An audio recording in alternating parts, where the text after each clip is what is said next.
Attention, case number 5.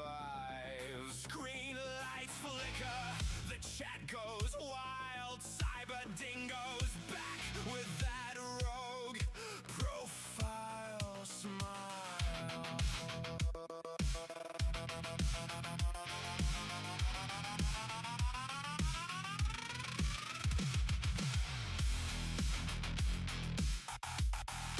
Yeah.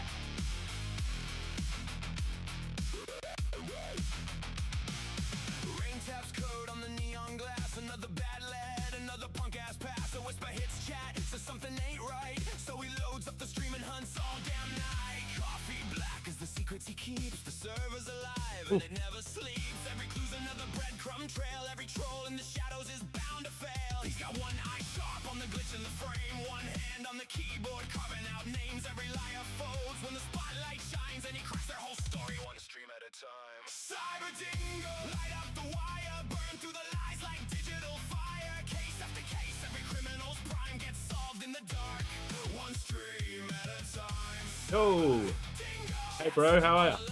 Dropping clues faster than a fault line. Truth gets dragged from the depths they hide. One stream, one crime, one hell of a ride. One hell of a ride. One hell of a ride. Missing emote and a stolen sub-streak. A hacker left laughing with code too weak. The mods lock it down, but the perp slips free till Dingo traces footprints through infinity. Chat starts spamming. Who did the deed? He grins like a wolf about to make him bleed. Clicks one file and the silence breaks. The whole damn channel feels the earth shake. The suspect sweat through the cheap disguise. Can't outrun a dingo with cyber eyes. Truth loads faster than the fake ass lines. And justice drops clean. One stream at a time. Cyber dingo, light up the wire. Burn through the lies like digital fire. Case after case, every go. criminal's crime gets solved in the dark. One stream at a time. Connection unstable. Nah, not tonight.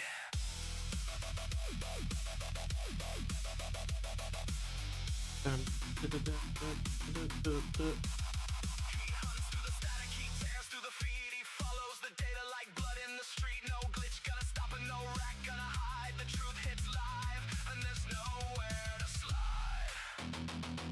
Solve the case. Solve the case. Drop that name. Drop that name.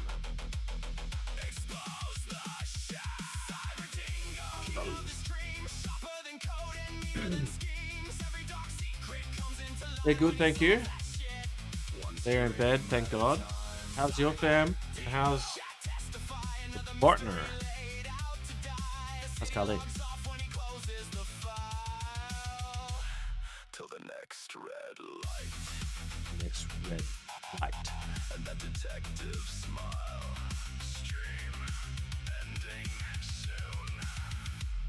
But somewhere out there, another mystery's buffering.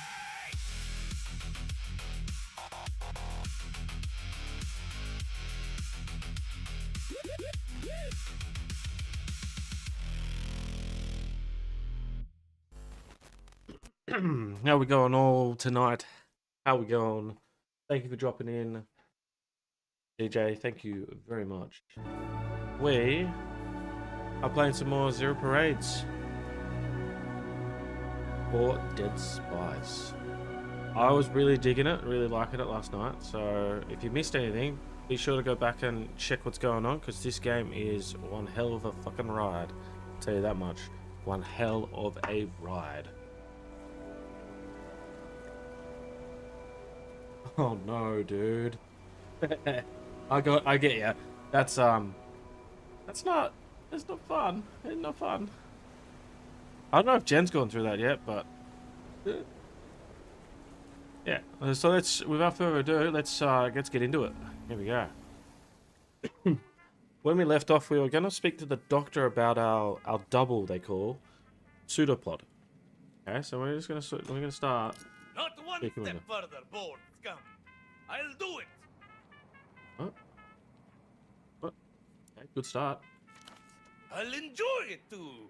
I think I can probably come just from watching the drama sink into your face. right before the oxygen stops reaching my brain for good.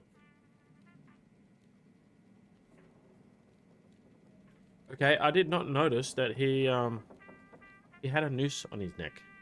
But percentage.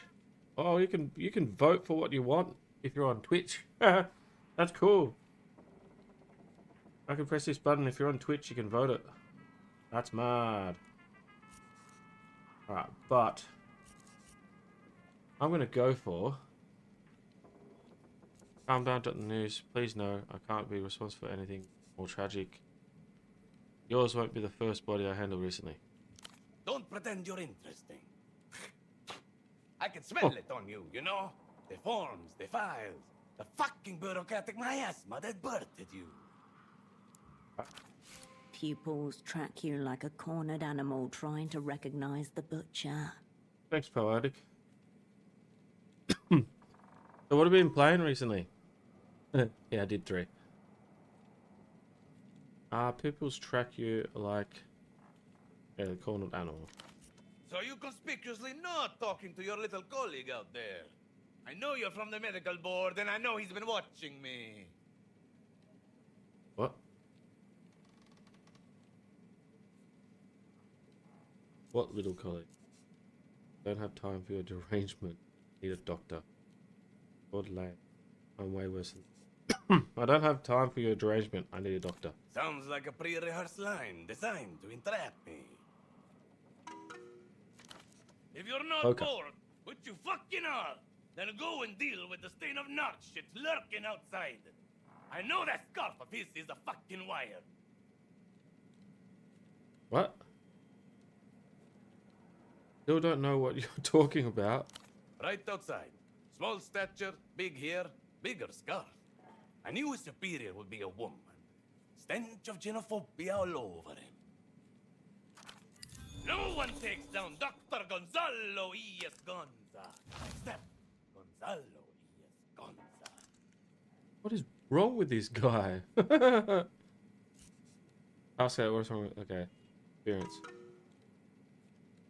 I'm looking forward to playing a few things next week after I catch up with the TAFE work. Oh, yeah, that's right. You're doing TAFE.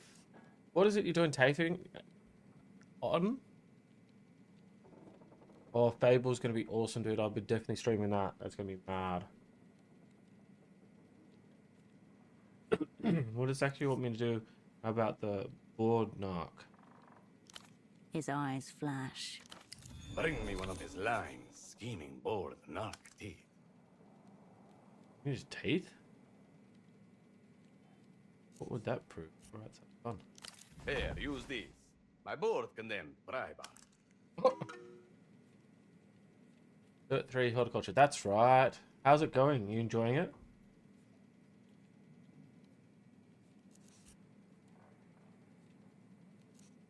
If not, coming right up. Bluff until I see teeth. Got a legitimate. What am I, your mother? Rub cocaine on it. That'll numb almost anything. What am I, your mother? Oh, cocaine on it. That'll dumb me. I say everything. Good advice.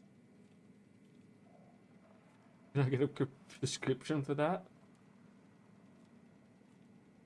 Nice try, you wild fuck. Why don't you ask your board superiors for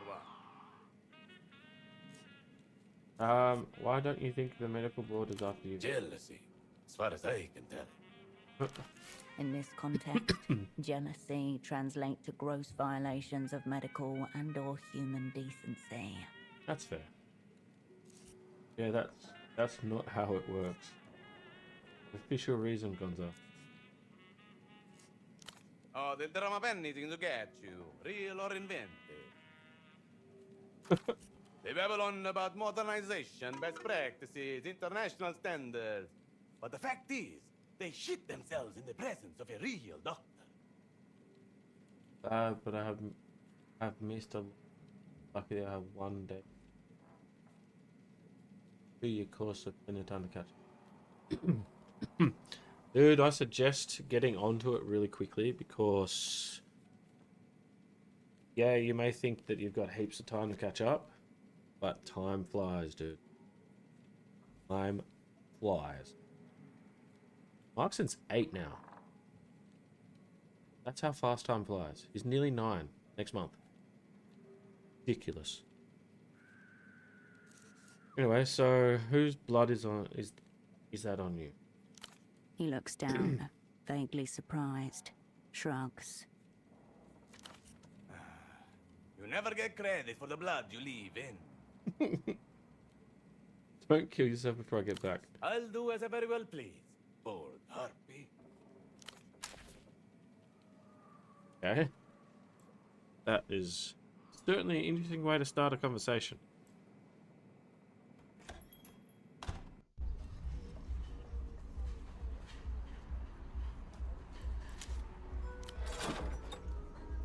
Hard gummies. Arming shoe. Alright, cool.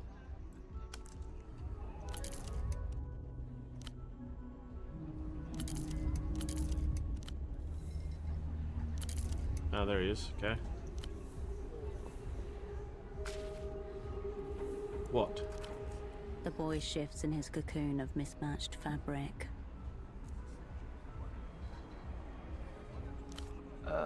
I don't know. Got a couple of TDCs. I don't know what that is. Just missed a lot of class work. That thankfully is all stuff I've done on site, as the teacher knows. Okay. What's TDCs? I hope they're not like assignments or something, but I'm gonna turn down this.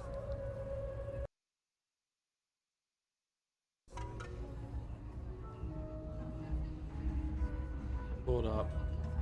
Got up. Okay. What's there to do around here? I don't know. Doesn't know much, this one. Tell me what to do on. I hang out like everyone else. It's normal. What? The doctor's there. Yeah? Pretty much assignments. Okay.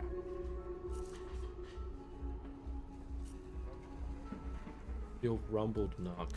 I can't. Did that weird doctor put you up to this? I'm not from the medical board. I'm 15. I got a D in biology. A D in biology. He scuffs the ground with his shoes, head down. Well, he says you're with the medical board. He glances up at you from the ground. His expression of furtive shame, as characteristic of puberty as the acne and fuzz on his cheek. He is 17 years old. He is not with the medical board. Well, I gathered that. Nothing to report yet, but I'm not going anywhere. Do you have any evidence of this D? It's at home. I hid it so my parents wouldn't see. But just ask me anything about biology, I'll get it wrong.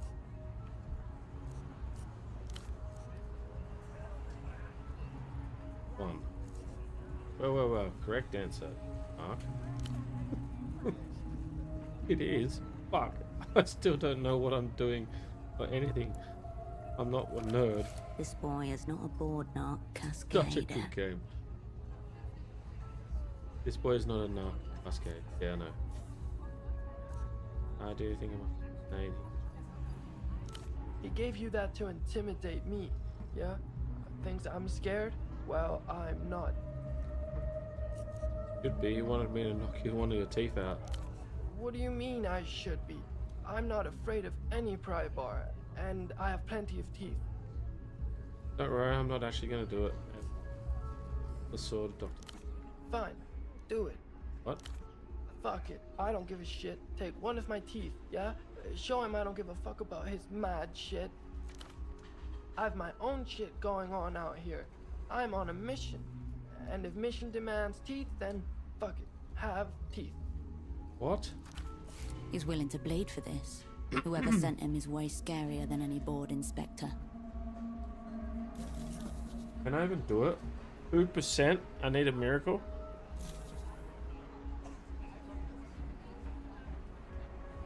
Or 27.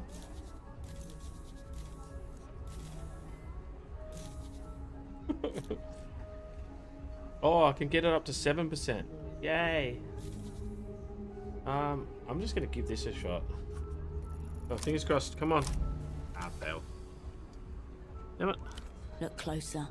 Scrubbed hairline, reshaped the knees, dental capping to mimic adolescent calcification. Maybe Gonza was right after all. You're not fooling anyone. 30 years old minimum.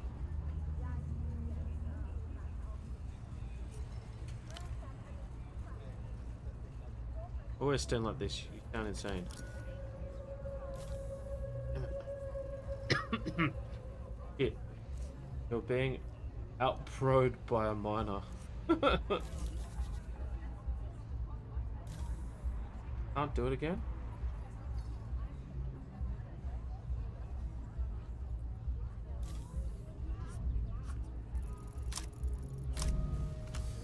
Yeah.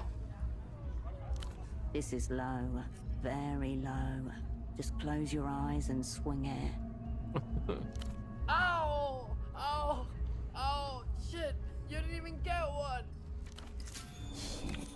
Those things are really in there. Maybe Gonzo will count the attempt.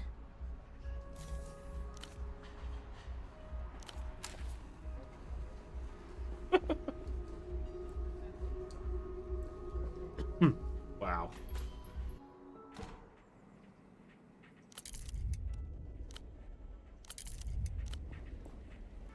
Back for the gruesome finale. You? That's no child. That's a 40-year-old man with a severe deformity. I tried to get those teeth really in there. Narc blood. Yours for all I know. Fuck that. Try again. Show some fucking conviction.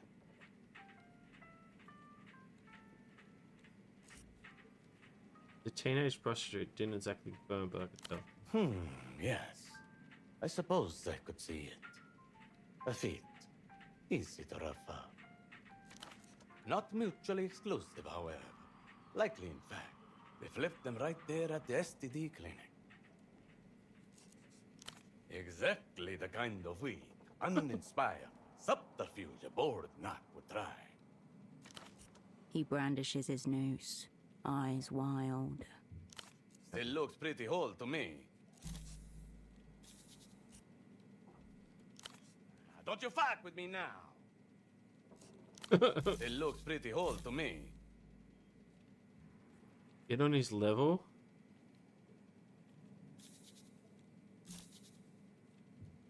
I'll do as I very well please. I don't want to go yet. Like, let's see if I can get something in here.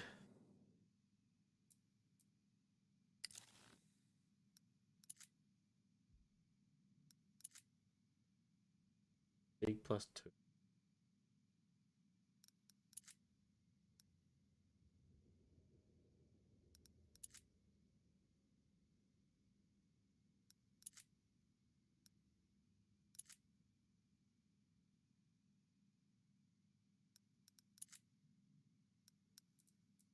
Damn.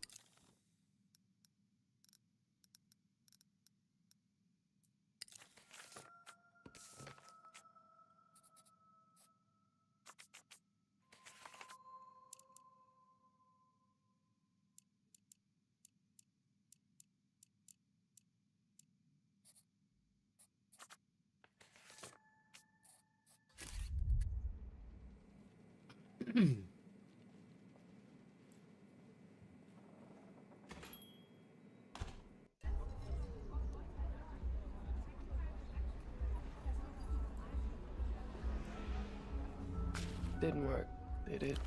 His lip is swollen from impact.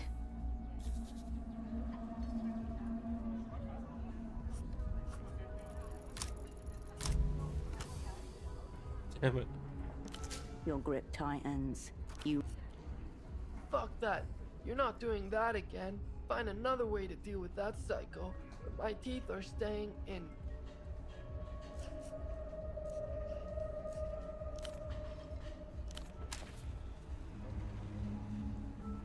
Well, that's not gonna work.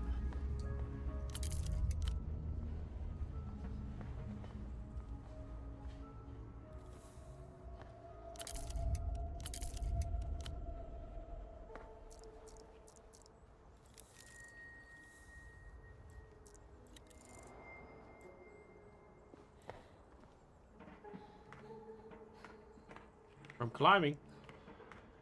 Don't know where it's gonna take me, but I'm climbing.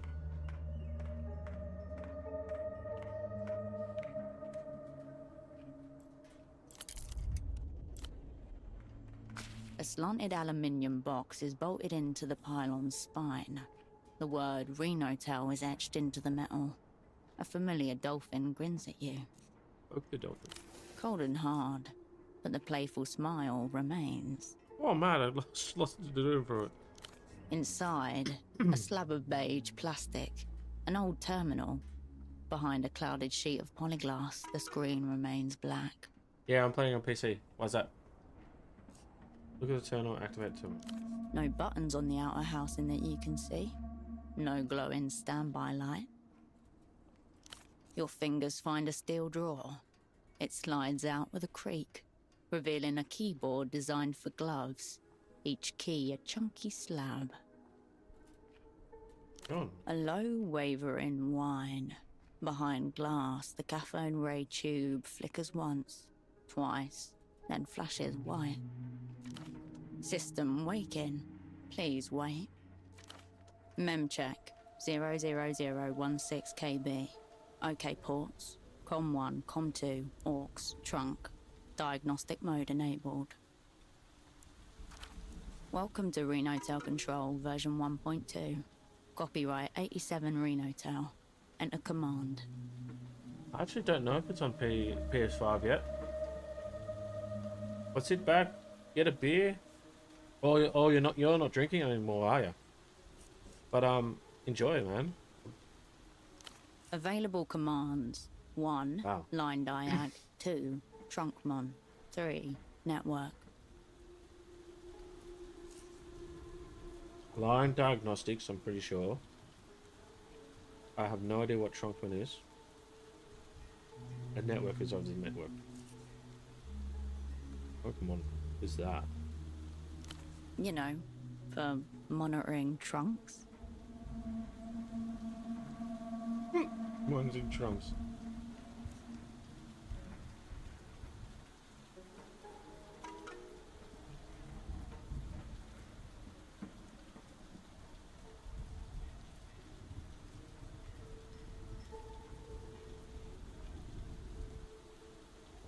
I've got one planning on STI. What? The terminal clunks, as if it's exhaling static. Right. So the name suggests. As for what kind of diagnostics?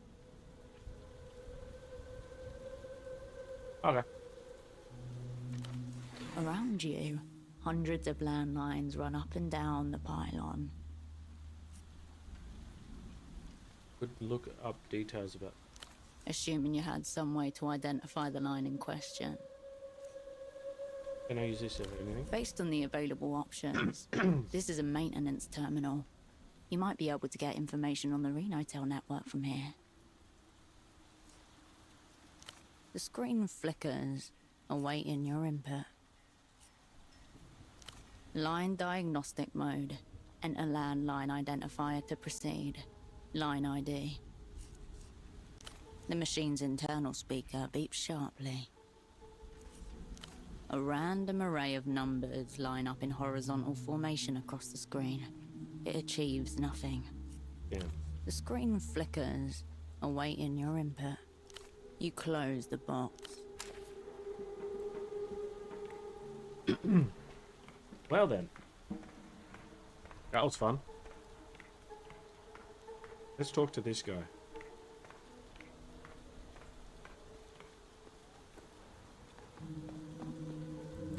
I can do this. I can take you on. I'm your man. I'm your man. I'm your man. The middle-aged man cranes his neck to look at the top of the pylon. You can see the blue fabric of a worker's uniform under his high-vis vest. Whose man are you? He blinks at the interruption, startled out of his mantra. I'm a Reno man. That's the vice correct. Certified Reno.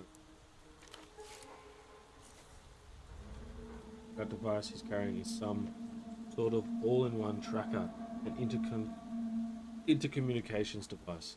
State-of-the-art wireless stuff.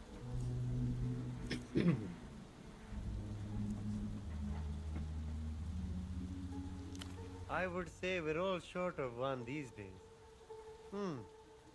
That must be referring to the Miracle Line, Renault's longest running and top performing fixed line.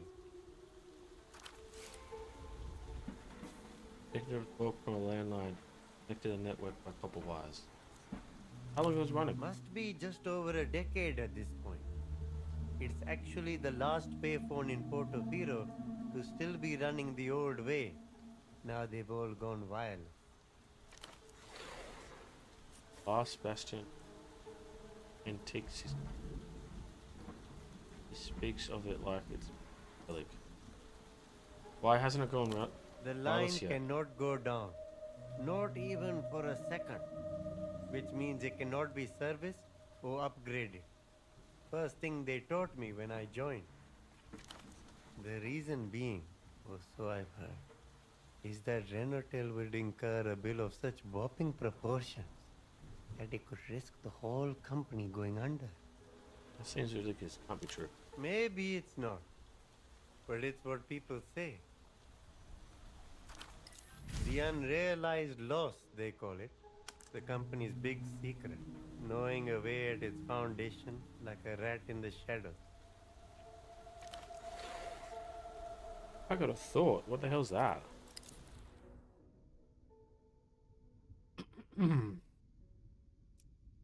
Okay.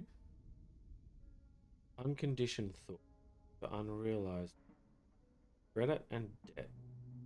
Sinister twins. Haunting your household. Don't worry. They're not real until they hit the balance sheet. Just movements in the reinforce effect.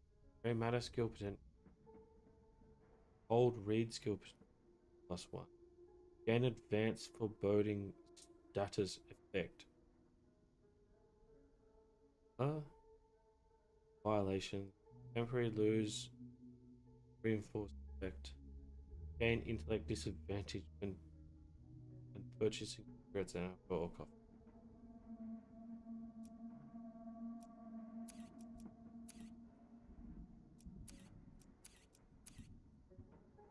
Put it in.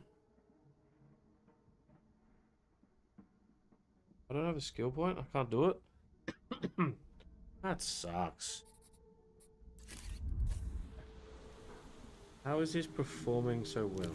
That'll be down to Duchess and the service he provides. He raises his brows. Yes, it. The way he said service, like he meant. Yes, operated by Renault, manned by the inimitable Duchess. Okay. Have you used it yourself? No, that kind of thing isn't for me. It's just part of the job to know about it. Make sure it stays operational. Where can I find why this? now. Where can I find this miracle? It's the old payphone along the back ways, west of the dock. Sure. What are you doing here? Oh, it's just me trying and failing to do my job. Again. A feeling you know well enough. Yep. What? Anxiety from that? God damn it. I'm familiar with the concept of work struggles. It's embarrassing, really. I'm overqualified for this position, and yet I can't even do the simplest tasks asked of me. What he says doesn't add up. The logic is broken. Sounds like a you problem. Now I've said it out aloud. Yes, I would agree. Put it this way. I'm a qualified engineer with years of experience, just not in this particular field. What are you qualified for? Driver not safe for personal reasons. He adjusted his safety helmet on his head and looked back up at the pylon. Whatever he's hiding, it isn't pleasant. It destroyed something in him. What is it that you do? I'm hired to perform any necessary maintenance on the arteries. Okay. Technical words that only mean something to those with the prerequisite knowledge. Still unclear on these arteries, actually. The wireless phone network is routed through electronic boxes called arteries. They work like the old terminal boxes, except there are no cables or wires. Okay. Renotel has been upgrading its payphones across the city. They pretty much all run on wireless signals now. We strive for boldly into the... Yep. Strange, isn't it? We can send telephone data through the air, now using radio phone. Mad, isn't it? We can send telephony data through the air now using radiophonics. Renotel is developing a range of products with this technology, including portable phones, intercoms, headsets, and cordless scanners. Cool. We may have been on ice for 5 years, but the adorable march of progress certainly has. So how do they work?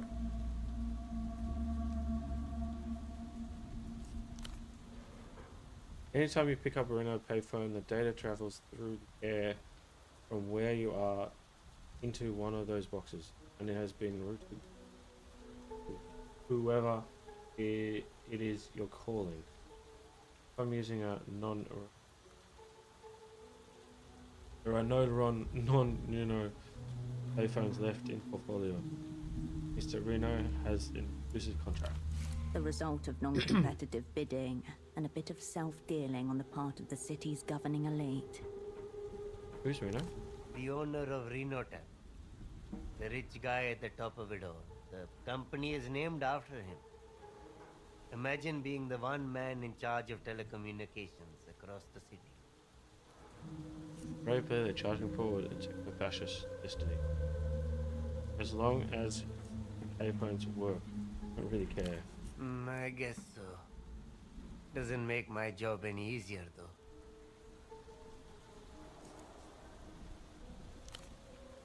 Where to even start? I'm scared of heights, wild boars, drains, tuk-tuks, teenagers, the moon. The moon? What the? I'm scared of the moon. What's wrong with the moon? I want to know. You haven't been there. And you have? He doesn't answer, at least not with words.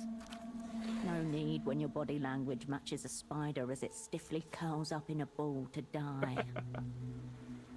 Sounds like you're scared of modern existence. Pretty much. That's part of what makes this job so hard. Good news, machines will place you soon. You'll never have to work again. The technician gulps as he stands there, looking helpless. How did these fears come about? I've had them for about a decade. I only had one or two at first, then slowly acquired more and more over the years. Yeah. He grimaces, wearing the same look as when you asked him about the moon. This has something to do with the moon, doesn't it? As I already said, I would rather not talk about it. Maybe you should get some fresh on it. Scared of that too. Get off that too. Sorry to hear life's been so hard on you. Yes, so am I. A terrible thing to live within the ruins of the self. But we keep going any way we can. So you want to fix something up there? Yes, one of the old terminals. It's a terrible tangle of cables up there, but I can handle that. The part I'm struggling with is climbing up this ladder. I'm acrophobic, one of my many fears.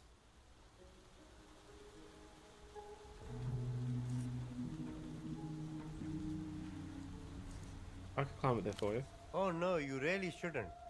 Not only is it dangerous, but qualified Renotel technicians are the only persons permitted up there. What is it that you need to do? It's complicated, not something I can teach you in a day. Oh, I failed with that? Game, some pointers how to improve your technical know-how. What did I miss? Point at the device. It's auto negotiator, brand new. He shrugs, helpless. Can't keep up with all these devices. What does it do? Lots of things. Primarily, it picks up wireless networks, radio frequencies, and electrical signals so you can track their source. Cool. Mainly use it to locate old terminal boxes and batteries and diagnose problems. You'd rather do things the old-fashioned way, right? It would be more relevant to my experience, but I'm retired from that sort of work at least. Move on from me. I wish I could say that, but it's an integral part of my job.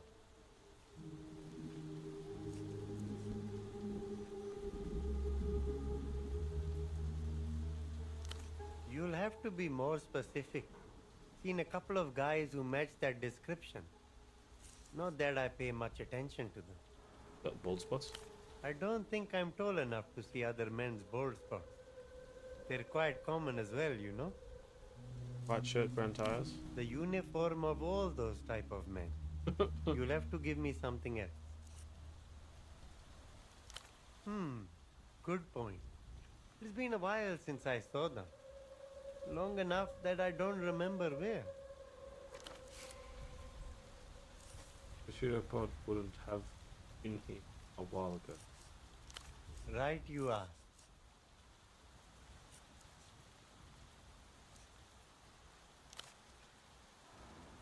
I used to live there. Go call it living. Same as everyone else. Mining cadmium, lithium, and other rare minerals. In my case, on behalf of the Illuminated Empire, La Luz. Both minerals used batteries. Didn't realize you were. That is by design. I got rid of the accent on purpose.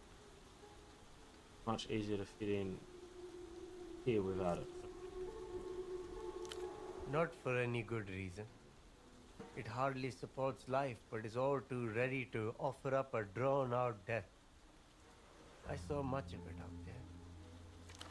Been to the moon? Statistically, there is more death Really? happening around us here, but it is much crueler on the moon.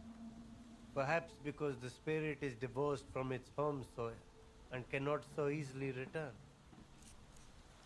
It's what gives me hope that one day I will find peace. Of course, it makes the encroaching inevitability of my own death easier to deal with, too. I hope my spirit makes it back without too much friction. As do I. It's a comfort to know that it won't have to travel hundreds of thousands of kilometers through space at least. What are you doing? I'd rather not get into details of past a second. There was nothing left for depth. Hang on, I love details. They're not very interesting. I wasn't suited to the job and I had to leave. Something happened on the moon, something you will never be able to face again. Very much. It's fairly peaceful. And I've always been quite fond of seafood. Though I will admit, I'm getting a little bit sick of shrimp. It's nice to see the children here falling in love with the same toys I grew up with. Still do. Lots of Lusians imports as such. Very nostalgic for me.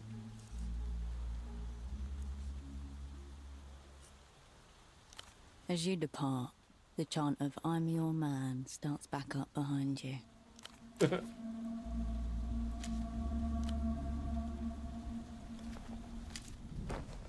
Cigarettes.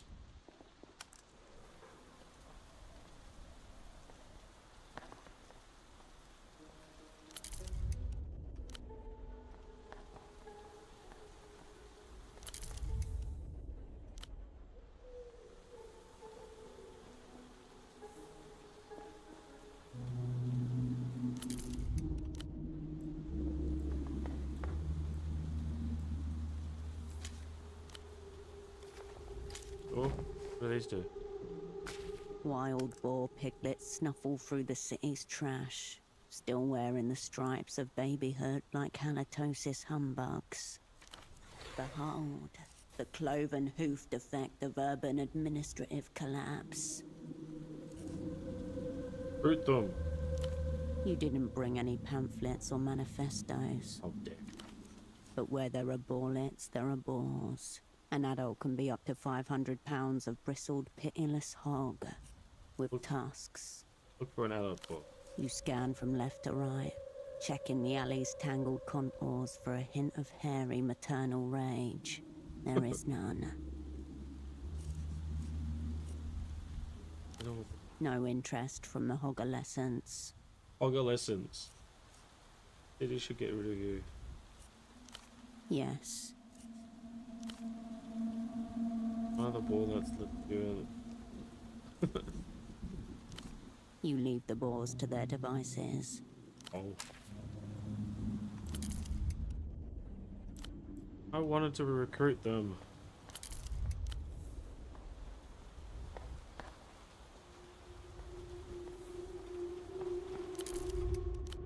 A sec. Something catches your eye. Oh.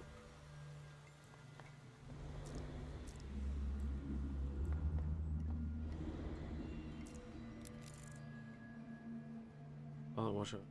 Fine. An altar to Belarus, the bazaar's unofficial patron star. It is cluttered and precarious with offerings. The shrine lacks the sacred air of Mercian churches you knew as a child. It is an organic thing, maintained by locals of their own volition. If I were. A spectacle of Portaferan humanity. The steps worn with years of its visitors' hope and grief. Whatever their meaning, they were enough to summon you here, now to this shrine rammed into the side of the city. Ink stains and knife scratches adorn the shrine. Jagged words cast toward the flickering skies. In your guiding, we learn. Do you envy our brief, searing lives? Marco loves Puss Puss. As you fade, we follow. Marco loves Puss Puss. Ah, great line. Damn on the A offerings. collection of cheap plastic photo frames, haphazardly arranged on a red checkered tablecloth. An improvised welcoming party, Yes. here to greet the distinguished visitor from the People's Republics. Between them lie offerings and totems, a necklace, some out of circulation coins, an old packet of smokes. There's no sign of the missing vendor. Ouroboros Black, an imported brand. As soon as you pick it up, you feel that whatever's inside it is not cigarettes. Oh. Outslide a few staple pages folded neatly into a little cuboid, almost exactly the dimensions of the package. Rite of passage. It's an exit visa. Permission to travel freely out of Portaferro. Oh. Kind of. This is a drop of something. A hush falls over the shrine. A wisp of smoke tendrils into the air. An elderly man stares back at you from a printed headshot at the document's apex. Long black and grey hair swept back in a wave. Augustino Dante, according to the name on the pages. Born in the year 27 in La Luz. He's legit. The name, who knows? The document, yes. City issued. Holographic stamp and all. Just in case. You refold the pages along their elaborate creases and slip them in your pocket.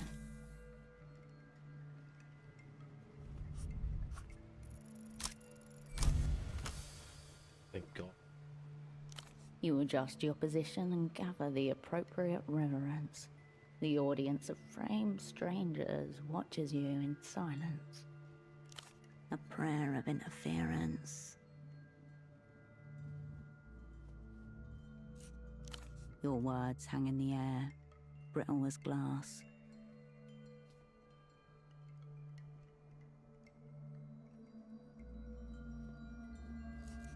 Serve me. A crack of moonlight cuts across the shrine, the shadows bending unnaturally. Serve me from the extra. Take me from myself. Your words are gone as they are uttered, careered upwards on the air's invisible wires. Zero lowered. First gain. Less by plus. Experience gain and 1 skill point. The light around you is dimming. Behind the surrounding rooftops, dusk bleeds upwards. Cool.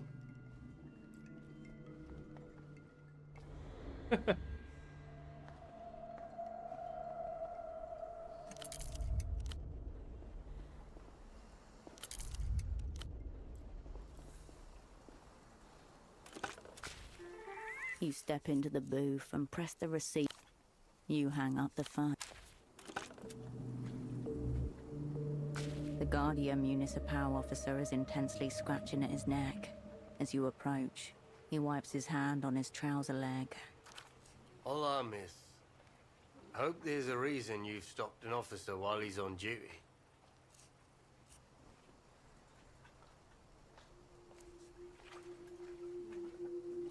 I'm not legally required to answer that. I suppose not.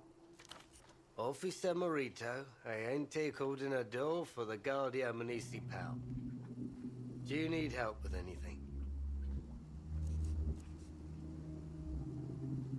We've had instances of theft around the docks recently. All the crates were ripped open in strange ways. Strange ways? Yeah, messily and without tools. Seems like the work of kids, if you ask me. Probably. Must be trying to scare people too, as weird noises have been heard at night. Screaming and howling.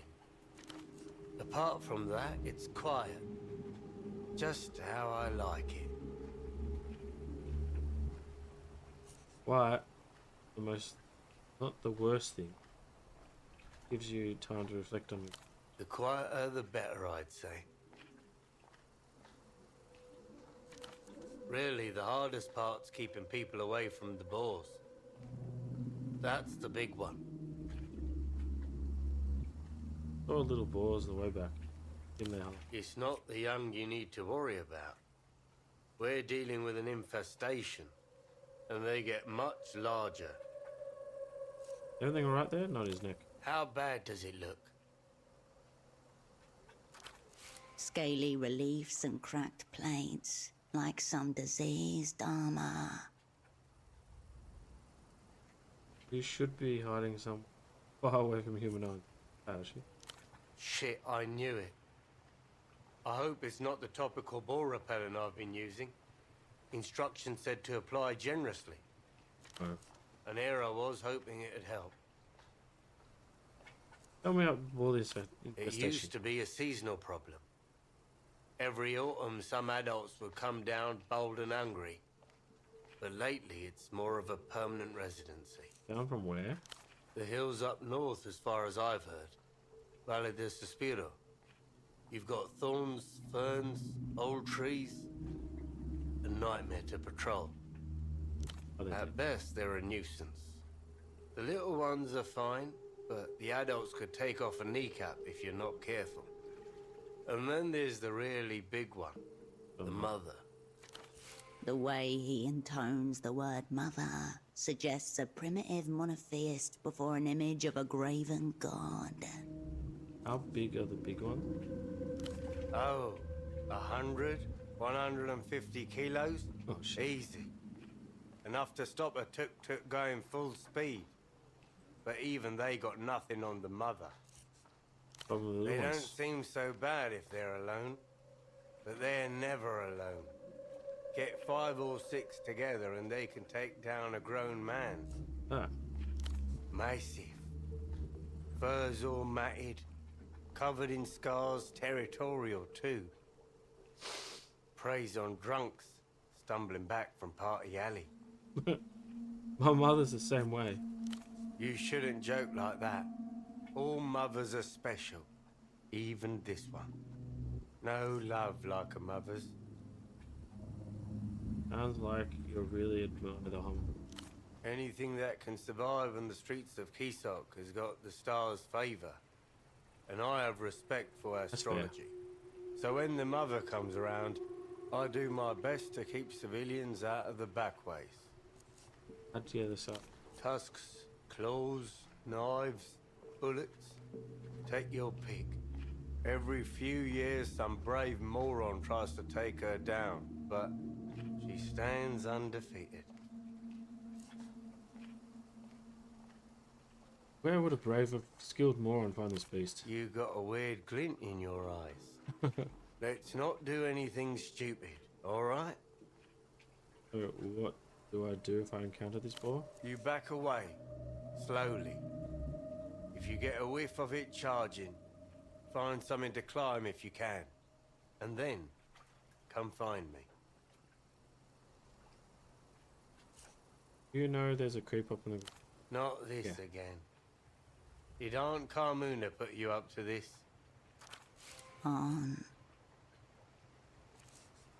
Whose is my mother's sister, but she thinks that makes her my boss too. Even calls me little monitor. So, did she put you up to it? You asked for my help yet? Of course she did. That's the way of the country. Look, my aunt's a nice woman, but she always does this.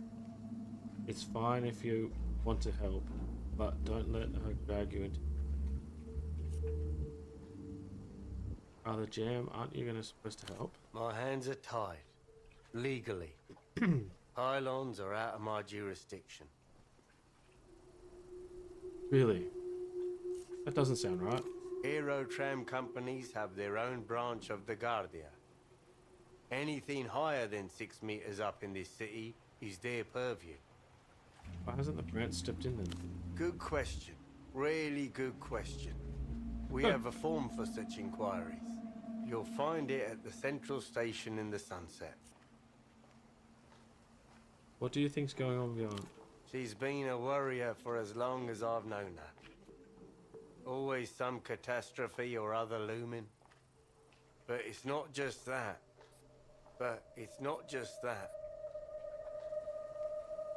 What? Carmuna and most of the older folks, they can't accept that things overall are alright. Some people struggle with that. What things? Look around. What do you make of the bazaar? Yeah.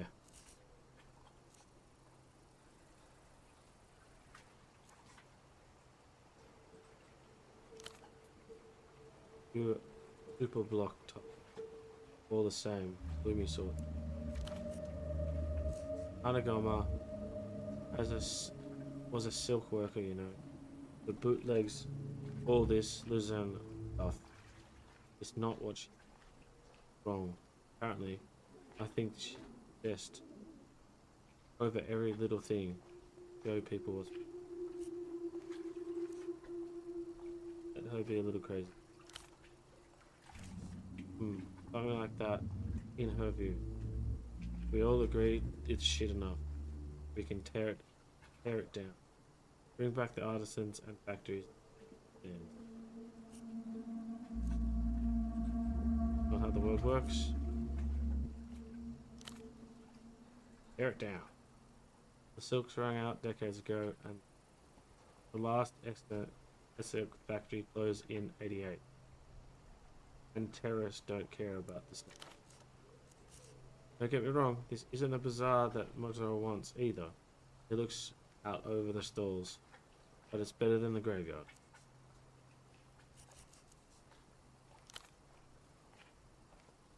Why is it not reading anymore? That's annoying.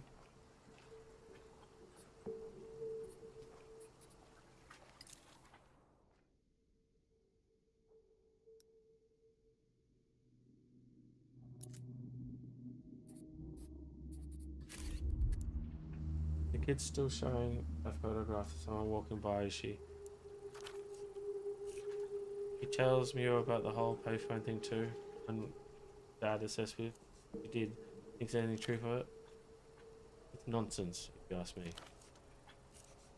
Naruto really feels for the kid, you know. Tongue clicks against his teeth. Fucking, you know, feeling him head is shit. How well do you know Malin? Not well, but I've known her a long time. Eno used to bring her here as a toddler. The dad is actually. Yeah, Eno's gone. Him and his other fuck-up buddy Gilmar. Malin wish her dad and Gilmore were true detectives. Big word for two nosy retirees with more time than sense on their hands. Yeah. Figure these two just ran off, leaving the kid to deal with their mess. Think they ran off together? Not at the same time. That'd be too obvious. Eno reported Gilmer missing about a week before he disappeared. That's a lot of skepticism around reported and disappeared. Yep. Way I see it, they started planting the phone story weeks ahead of time as a cover. Planned the whole scheme. What for? Got two theories. Debts is the obvious one, of course. They ever gonna on Eno's in financial trouble? It'd make sense. 80% of all disappearances are debt-related. The other 20's mostly divorces. Especially when a boat's involved. So you don't know if either of them were in debt. It's statistics. I can't argue with those. Now, if it's not debts, then we're clearly looking at something more salacious. Delicious. Two men, yeah? Old friends, close friends, detecting together. Bit of old man love was not on the list of theories. Whoa there. No need to get explicit. I don't need the image in my head. He looked into this suspicious payphone issue. Can't. Payphones belong to Renotel. Oh, so what? It's private business. Yeah. The Guardia Municipal doesn't have jurisdiction to look into that. How very convenient for you. Hey, I'd look into this in a heartbeat if I could. But Marito is not one to run afoul of the law. The law's not perfect, but it's there. Hard Yeah. to argue with a non-existent point. Oh, Sure. Don't need to dwell on this sad mess. I can tell you Petra the music vendor's a major arsehole. I asked him about an old Blood Golem disc, and he told me he'd rather tie polystyrene blocks to his feet and jump in the canal than look for it. Doesn't make sense. Why not go for something that sinks? well, the sign floats, I'm pretty sure. I told him as much. He said that was the point. His demise should be slow, so that I'd hear him scream for hours. That does sound like him. I don't get why he brings up all this violent stuff all the time. If he ever goes through with it, there won't be any shock value. It'll just be sad. Yes, true. What's this blood golem? Blood Golem is a band. Blood Golem heals all wounds. Oh, It's the sound that raised us from shit-crusted upright apes into humans. big mistakes were better as monkeys. The antithesis of Blood Golem, that. Sounds more like primitivist folk trash. Blood Golem might have been banned where you're from. Their post-sludge is too revolutionary for most places. What's their sound like? Primal, filthy, slow, all ending. Like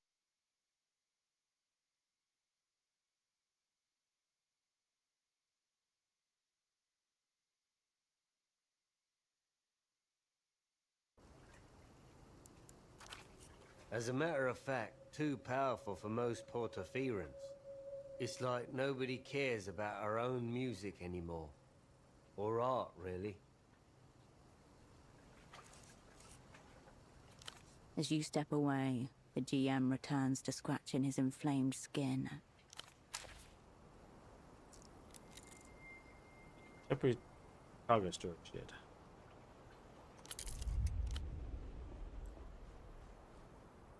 A dusty and disused storefront, closed with a metal shutter. Above, a faded sign names the building, the Animal Zone. If it's locked. You lift the shutter gently. It resists. Locked. It needs a lockpick. Carl was here. M plus Y, heart. Unstoppable trade forever. Marito is a dog rapist. Burrito's a dog rape. Damn. You turn away from the storefront. I need to find a way.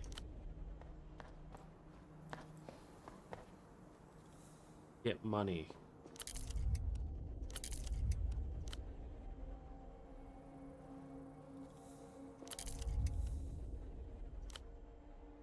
Empo's office. A steel door is before you. Faint oxidation halos bloom across it, like algae on a sunken wreck. No response. A whisper beyond the doorframe. Ripples of frozen air, a shattered seal. 7 people stare through a window as an unseen hand taps at the glass. I'd open the door. It's locked. Try again. Still locked. Somewhat inevitably. Try one of the many doors that are not locked, or the open-air black market, which happily doesn't feature doors at all. You step back from the door. Okay. Ooh.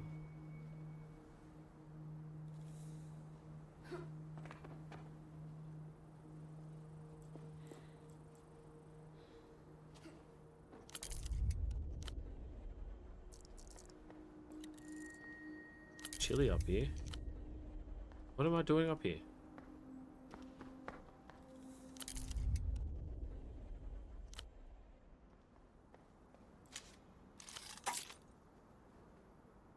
What? Pink miniskirt. Cool.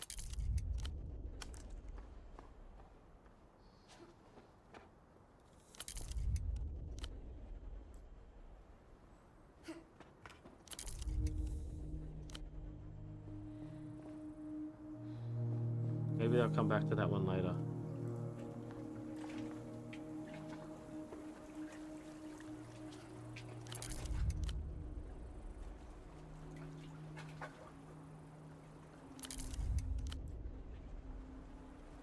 Refreshments are lined up like brightly colored soldiers. The refreshments remain. Field container.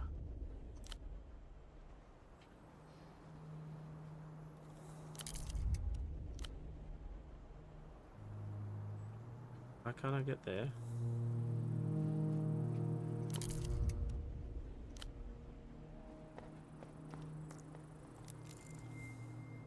Flashes yellow catches.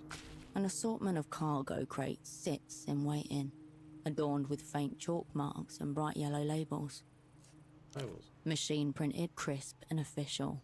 They all bear the same logo, tiny gold dots in a precise angular pattern. Okay. Point of origin, Ministry of Mass Culture, Cicatriz Frontera, the lengthening gleaming capital of Lelou's. These crates aren't smuggled at all. They're government sanctioned from the Lusian Cultural Ministry. Insidious imperialism. Today the soft power, tomorrow the hard. A maze of hastily drawn letters and numbers stands in contrast to the printed labels above. The symbols range from A to D, 0 to 9. You're not meant to be able to. It's not. Black cartons of cigarettes are stacked in tight rows. One of them has been slit open, 2 packs missing. The sight reminds you of a set of stairs descending into the dark of the basement. Who could? These crates here aren't exactly state secrets. Anyone with a keen eye and nimble fingers could do it. Back of smoke. 35%. Let's give it a go. Perfect. What a fail. You look around to check if anybody's watching and stick your hand in there. It feels forbidden. As your fingers touch the carton's edge, you feel a pair of eyes on your back and stop. You step away from the marked crates. Right.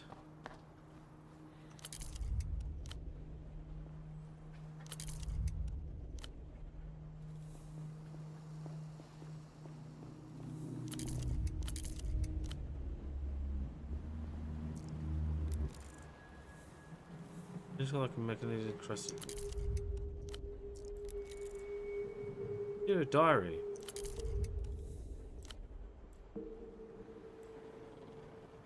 Requires chain cutters.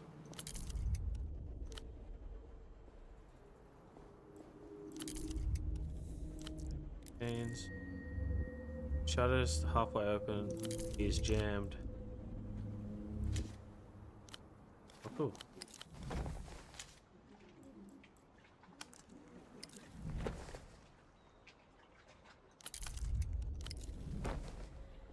Ooh. Ordination. Whipped. Take off. Crew approved. Ordination, yeah, that's better.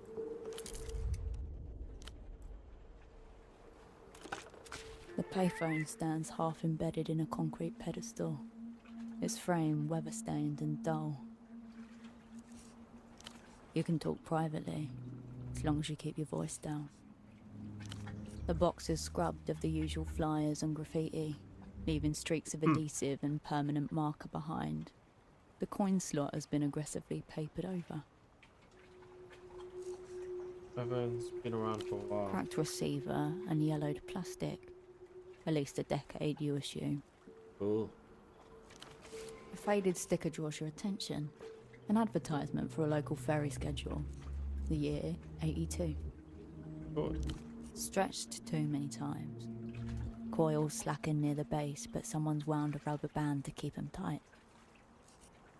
Funny. Something catches your eye. Beneath the grime, the metal surface ripples like something's trapped underneath. Wipe it gently with the sleeve. The grime yields in oily streaks. Slowly, a shape emerges. Dolphin. Rounded and friendly. A dolphin, embossed into the chassis. The engraving's shallow, Wow. eroded by years of neglect but legible.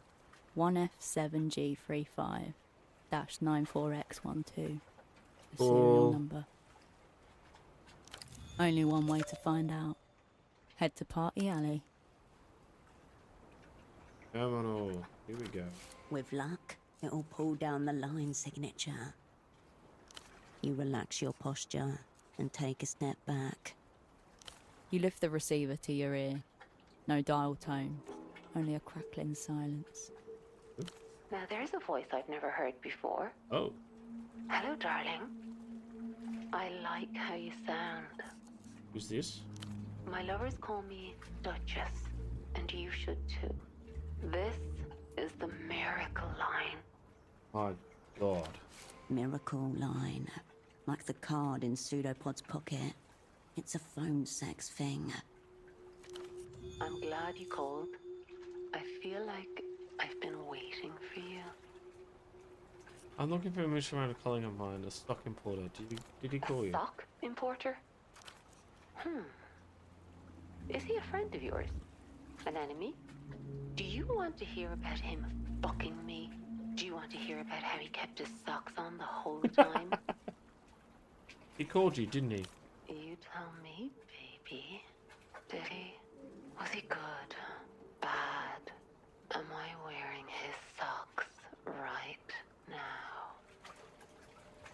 This isn't roleplay. He's in bad shape. I can't discuss my other lovers, baby. Please don't be disappointed with me. Boys and something I like that? have to be away sometimes, but I'll try to make it less frequent. Now I know it might be you on the other side. But how do you get paid? Don't worry about me, sweetheart. I'll look after you. I told you. I'm Duchess. I mean in real life. You don't think I'm real, darling? I'm right here, ready for you to do whatever you want with me. Now let's fall in love. I'm not a phone sex kind of person. You're a prostitute. Don't make me laugh. I think I'm already getting there. Oh, that's my girl. She moans softly. This is so wrong. Tell me about yourself, darling.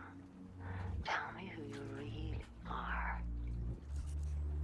Student of the arcane, a humble painting, blunt object of heat. Or contemplator. My thinker, my thoughtful lover. Run your hands over me. Explore every contour. Find every secret of my body. I'll just be your guide. I'm a bad person, really bad person. I want to confess. Tell me all about it. Tell me how bad you've been. I disobeyed my boss. I don't think that's all bad. Unless you want it to be. In which case, baby, you're a sinner. I just didn't know I'm doing this. This is so weird. Enough confession for now. Whatever you say, baby.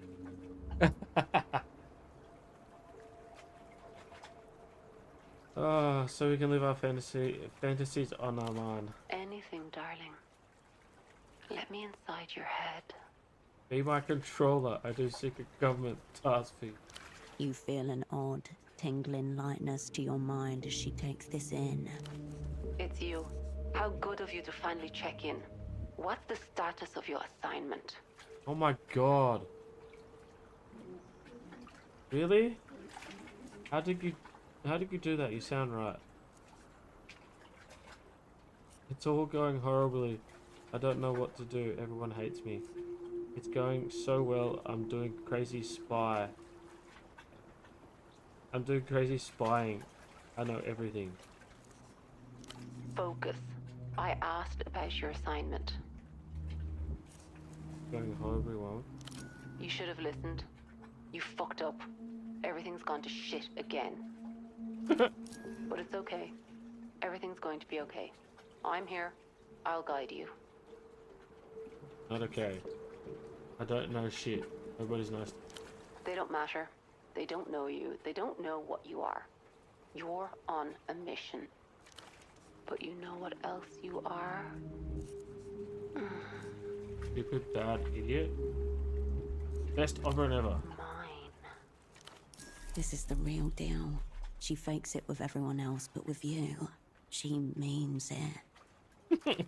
You'll do everything I say, and you do it well. You in my ear, I can't do it. Can't go wrong. You'll come home, all your silly tasks done, and I'll be waiting for you. The magic phone in your Oh, room. no. Her knight, her sword, her lover returned. Oh, the fatigue load. That's good. You'll kneel before me. Rest your head between my thighs.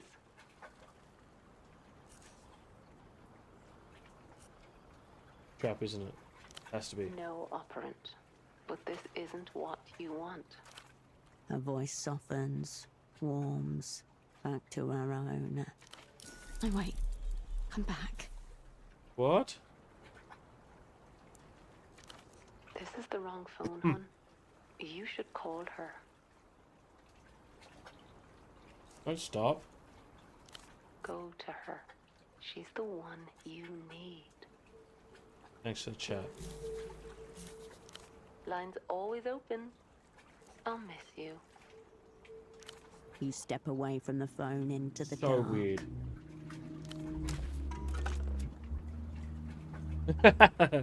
That's so weird.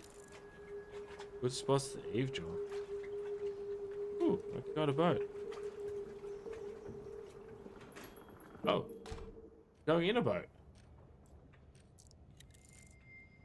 Patient's chart. Oh. Cool stuff. The one personal touch in the otherwise sterile, blank clinic. The wall has been decorated with photographs, documents, evidence of Dr. Hugo's existence. German document. Lights glint off the glass as you read what's under them. This is a Multiple great medical game, school dude. degrees and So a much city of fun. Portofino license to practice, issued by the Portofino Board of Medicine to a Hugo Hayato. The document has to be displayed by law. Operating an unlicensed clinic inside the city limits is strictly prohibited. Oh no.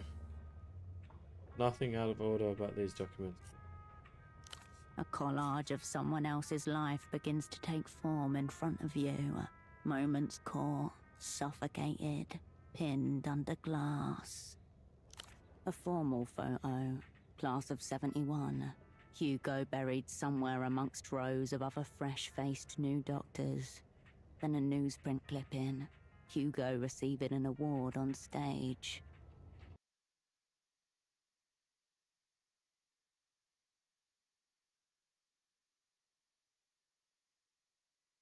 What?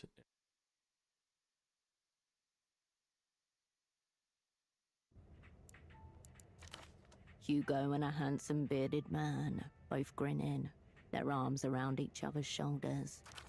The gallery continues.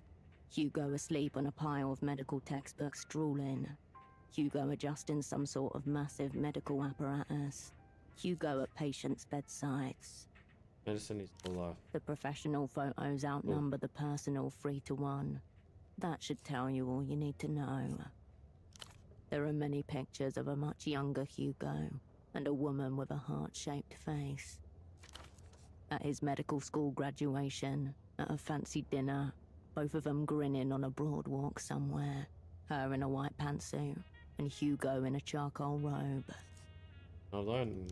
A simulation of company, carefully arranged on the walls to keep him surrounded through the long days.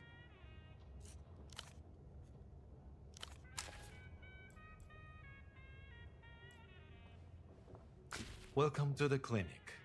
My name is Dr. Hugo. How can I help you? The man takes a measured sip of water from a clay cup as he eyes you carefully. You can remember at the start. We went into a doctor's clinic. Was that all there so we'd hit the guy in the face with the pry bar? Because that seems rather convenient, but horribly wrong. Behind him, shelves heaving with medical textbooks. I've never been a clinic on the boat before. Yes, it's different, isn't it? I find that it is much easier to connect with my patients than it was at my old practice in Sunset. That's fair. The Sunset is an upper-class district north of Keysok. A great foal for someone of his professional stature. The heavy floorboards are spotted with motor oil and boot prints. Like something out of fairy tale. Yes, well, I'm happy you feel that way. I like his voice. The floorboards groan. The hole scrapes the side of the canal. Practicing. Family medicine. He folds his hands, he's got face fixed, placid, half smile. The sort of serene, approachable expression that is considered key to good bedside manner. Do you see lots of patients? Oh. He cranes his neck. Oh, he cranes his head to look out the porthole window. You can just make out the sounds of old men talking, though the words are indistinct. You're right next to the miracle line. Get a lot of bone sex related injuries. No. I don't even know what a phone sex injury would entail.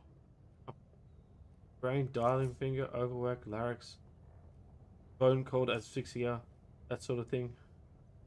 Definitely not. What sort of things do people come in for? Broken legs, heat stroke, parasites, ringworm, distemper.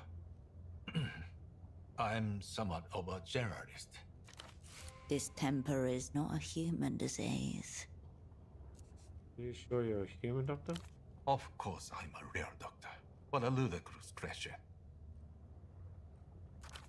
A real human doctor would have a real human medical license. You should give his a look if you get the chance. Of course. I've met one of you. I'd hardly call Gonzalo a peer. I hope he was on his best behavior. Well, last I saw him was about to hang. I doubt he was serious. He has a penchant for theatrics. The more gruesome, the better.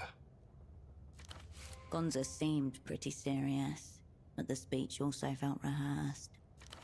I'm just glad you don't seem to need medical attention in response to his medical attention. Seemed high on his mind, quick. How do you and Dr. Gunn? We used to work together when we were both younger. Yeah? I'd rather not get into it, if you don't mind. I have to ask you a medical question. Of course. What can I help you with? Do you have anything to help me sleep? Without a prescription. I suppose I could sell you some melatonin tablets. Oh, and have it. Gain status, deeper sleep. Got another medical question. Again? What makes someone completely catatonic? Catatonia is an incredibly general symptom. It could be caused by anything from overdose to meningitis to a stroke. I'd need to see the patient to venture a guess. Pseudopod will not be exposed, nor will you. Say he was fine medically until I suppose audio could trigger some sort of neurological event, but they are exceedingly rare. More than likely, it's a coincidence. He may have sat down, put on his headphones, and then had a massive cardiac event. Substance use is also rampant in musical subcultures, I've been told. Listen, man. Then why are you here, and not at the hospital? Suspicion. And it's theoretical. No, it would all be guesswork, which is unwise, medically or ethically. Thing is, he's not really mobile at the moment.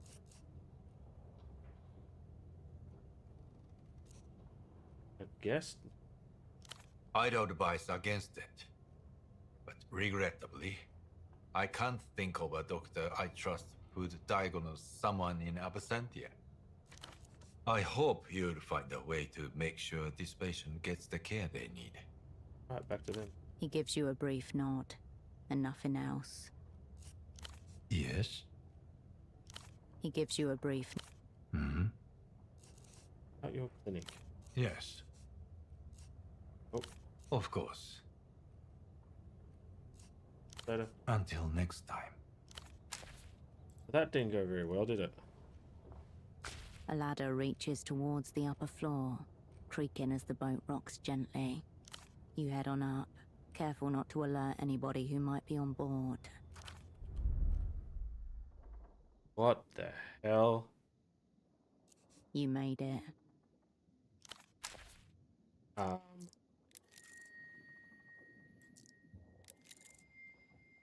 Grasshopper in Hell, an Iron Petal 5.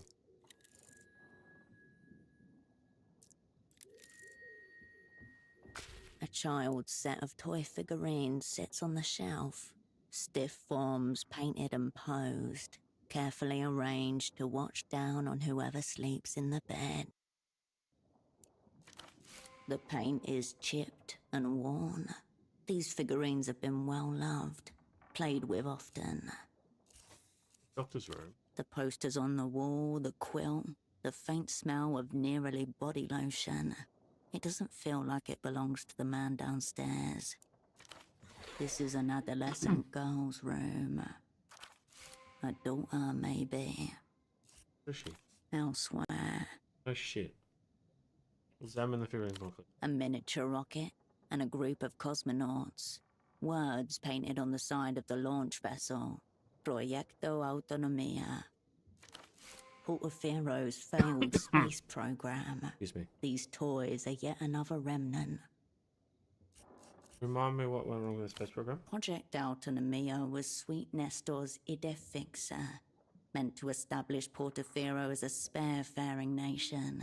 The mission was first announced in 75, and its inaugural launch was set for 77. Didn't go well, did it? The rocket never reached orbit.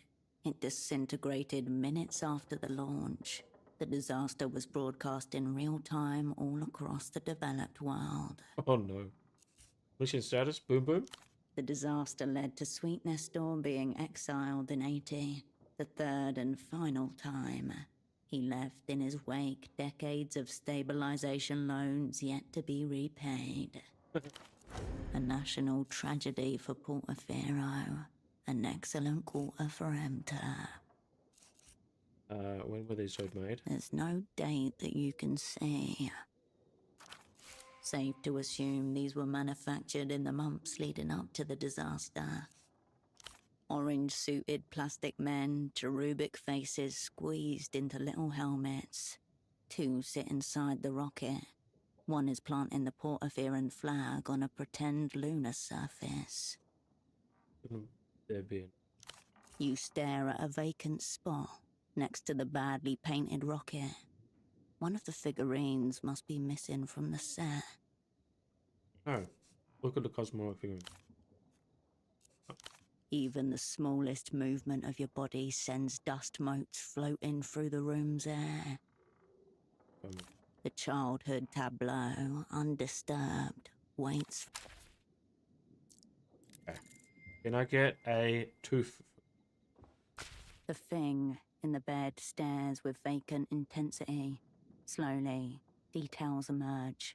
A molded jawline, curved torso, and multi-jointed limbs. A medical dummy, left out on the bed, propped up against the pillows. A tag dangles from its wrist. Doing here. The dummy seems posed with some kind of intention.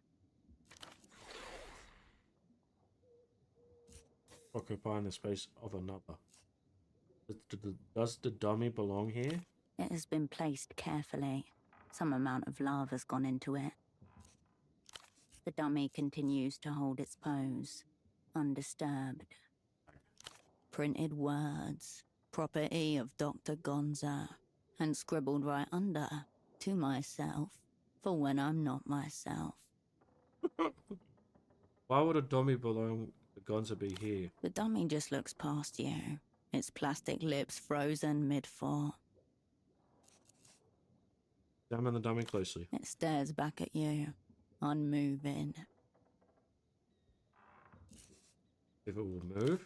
Minutes pass. The houseboat gently sways. Specks of dust gather on the objects around you. Your joints begin to ache. The dummy doesn't move. Oh shit. Look into its eyes? Made of glass. Pale blue, wet looking. Each is flecked with tiny artificial veins. Money has been sunk into this. And time. And a certain kind of obsession. Look at its face. A silicon oval, unframed. Shadows reveal the protrusions of nose, eyelids, mouth. Before you lies something that resembles a human face. Please tell me I can get the But whose? Maybe that's what... You can almost hear her speaking. But the moment slips away. Oh, no. The lips of the dummy remain still. A silicon oval. But whose? Is that a medical dummy? If that is true, There was likely an original model, a person whose face was used as the template for the one looking back at you. Complete. Me? The template before you is just that, a template. But as you stare at the dummy, you find you are able to transfer your own features onto it. Before you, a perfect copy of yourself, except it's naked, not breathing, and has nothing behind its eyes. Oh, you laugh. There is no response from the other you. She just stares and stares. How simple your life must be. She doesn't acknowledge the statement. She doesn't need to. Such are the demands upon the other you. She can just sit there doing nothing without end. Which place? Not a single movement in response. Think. A shutter comes down on the world. When it reappears, you are stood once again in front of a blank dummy, absent of you. You pull focus. Take the dummy? Continues to stare vacantly at the same spot. The empty bed is sadder than when it was occupied, somehow. I got to take it? What the hell? You approach the children's figurine. The childhood I'll take that. Okay. I'm gonna give it back to whoever it is. Hello, again. Until next time. Oh.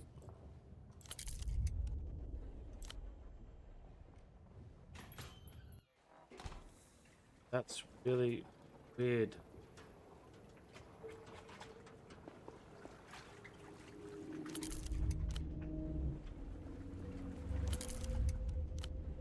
They were there before.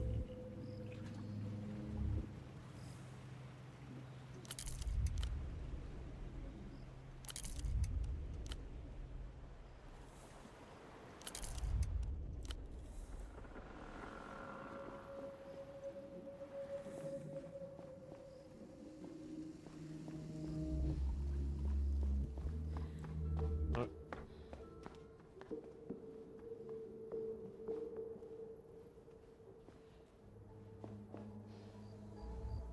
There.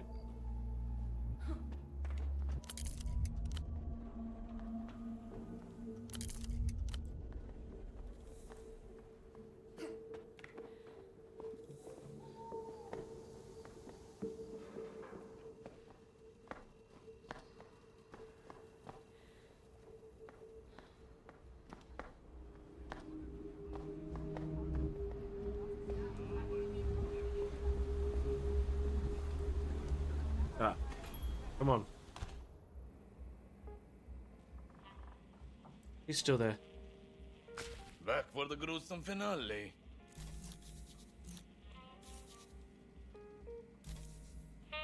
I'll do as I very well please.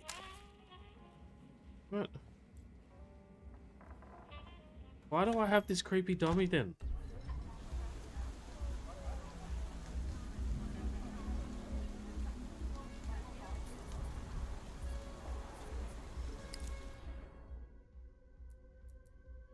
You take out the medical dummy. A hand protrudes from its crumpled form, a tag hanging around its wrist. Printed words, property of Dr. Gonza, and scribbled right under, to myself. The dummy just looks past you. Hold his hand. Silicone warms against your palm, but does not return to your grasp. Check the dummy's armpits. You lift its left arm, the limbs sagging with dead weight. The armpit is...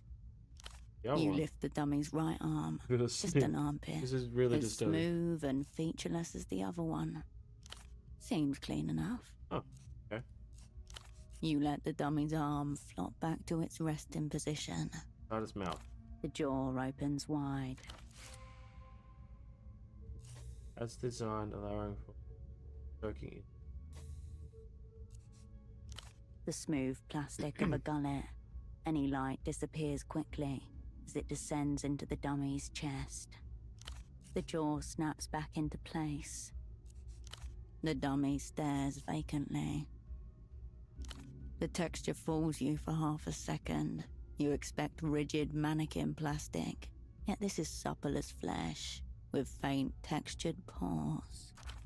Medical grade silicone, thermoset, sealed with microceration. Zero adhesive bleed, glue creep, or warping. This is top tier artisanal work. The jaw opens wide.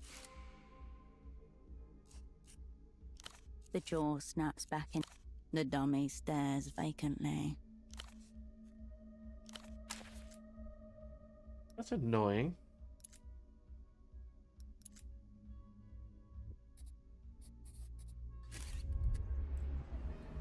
Didn't work, did it?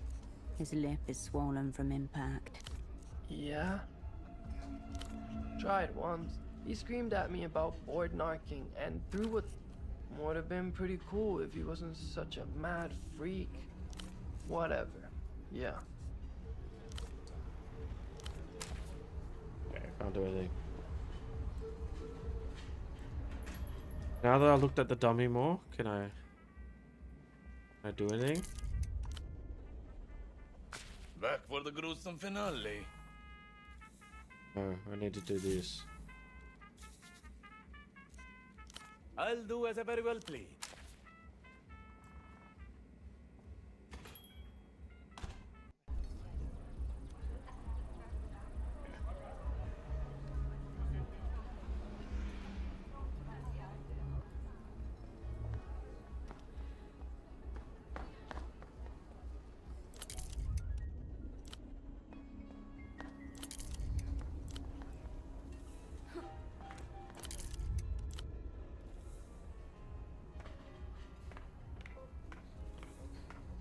I remember this place right here.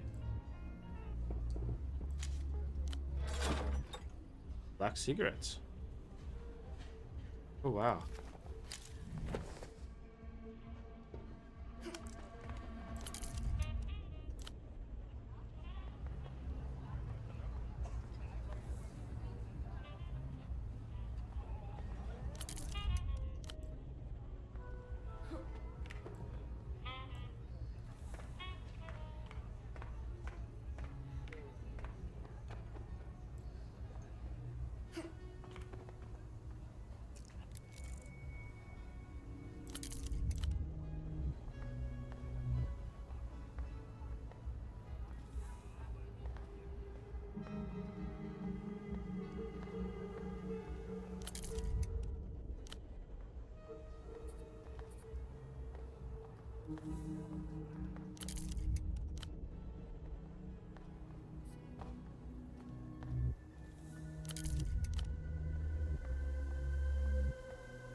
There's nowhere. Okay.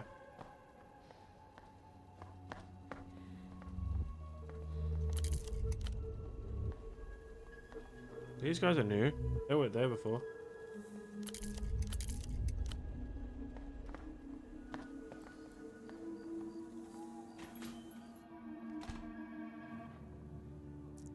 You step over the threshold and into a memory.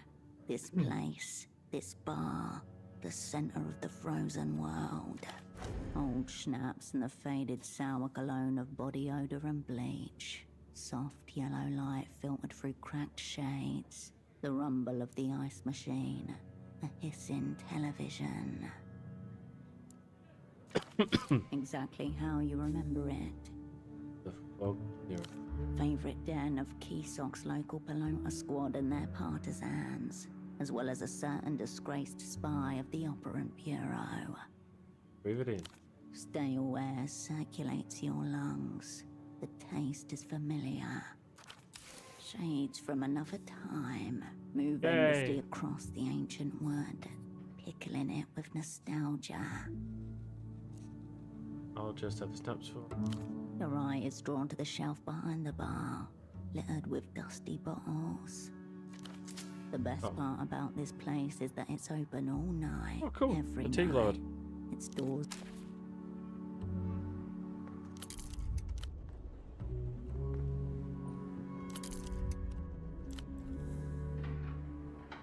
On the wall above, mounted like the taxidermied head of a bull moose, is a toilet.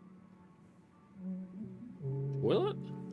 From across the room, the bartender notices your gaze and the expression on your face. Don't worry. The smudge on the rim is just blood. What's the story here? 83. Kisok versus Recreación. The referee sent Peña off on a bullshit call. A riot ensued, as per tradition. Someone ripped a toilet right out of the washroom wall and chucked it at the Recreación supporters. As tradition It's says. a misty, watercolored memory for her.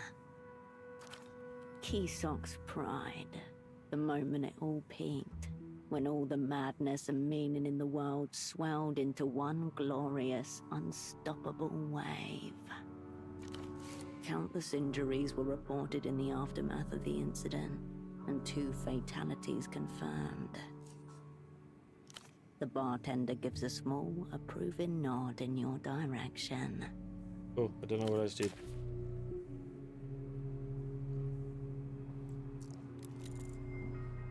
Shrine an object to a god.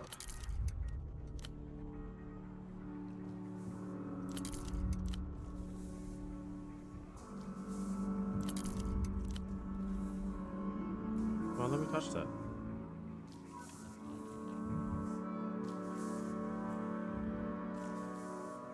Under a thick, curved screen, colors rip and tear into each other, making it impossible to make sense of what is currently playing. Like a problem there. Oh, yeah. Pro typos are garbage. I suppose I'll buy a new one. Again. Expensive. Nothing lasts anymore. It is. Enjoy it while you can. I'm trashing it for a new one as soon as the next shipment comes into the bazaar.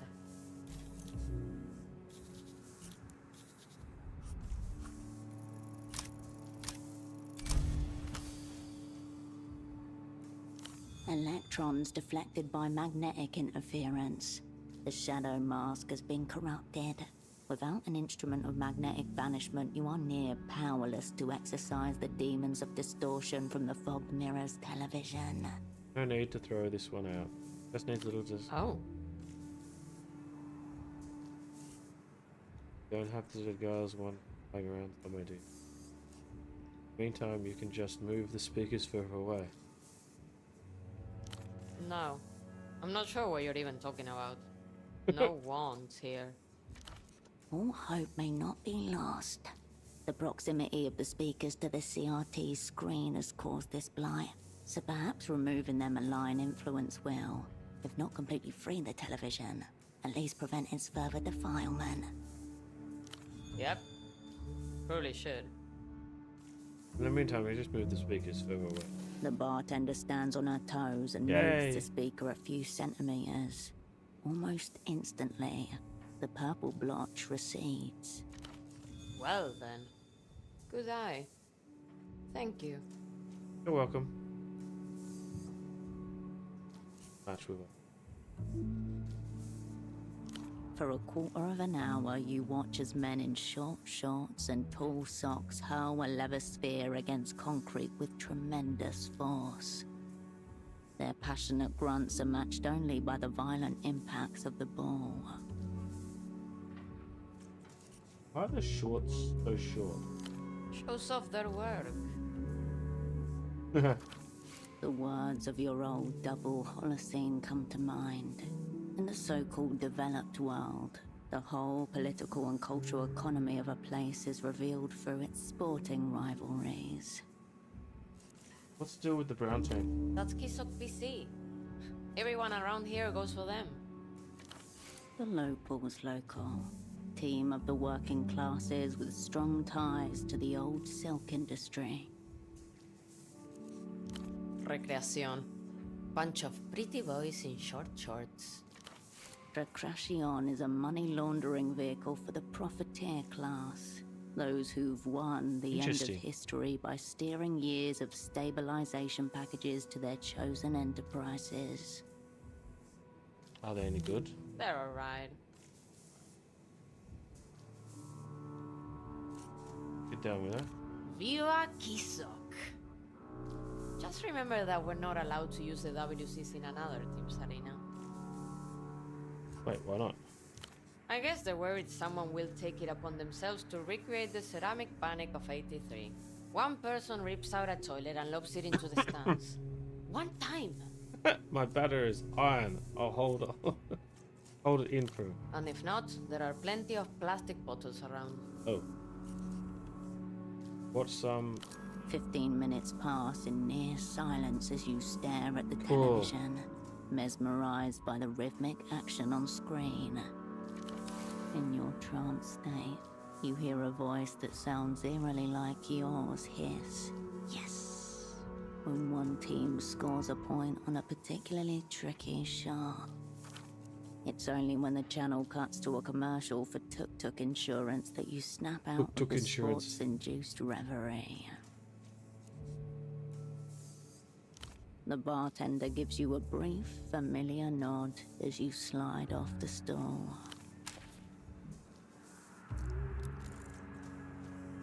14 varieties snaps.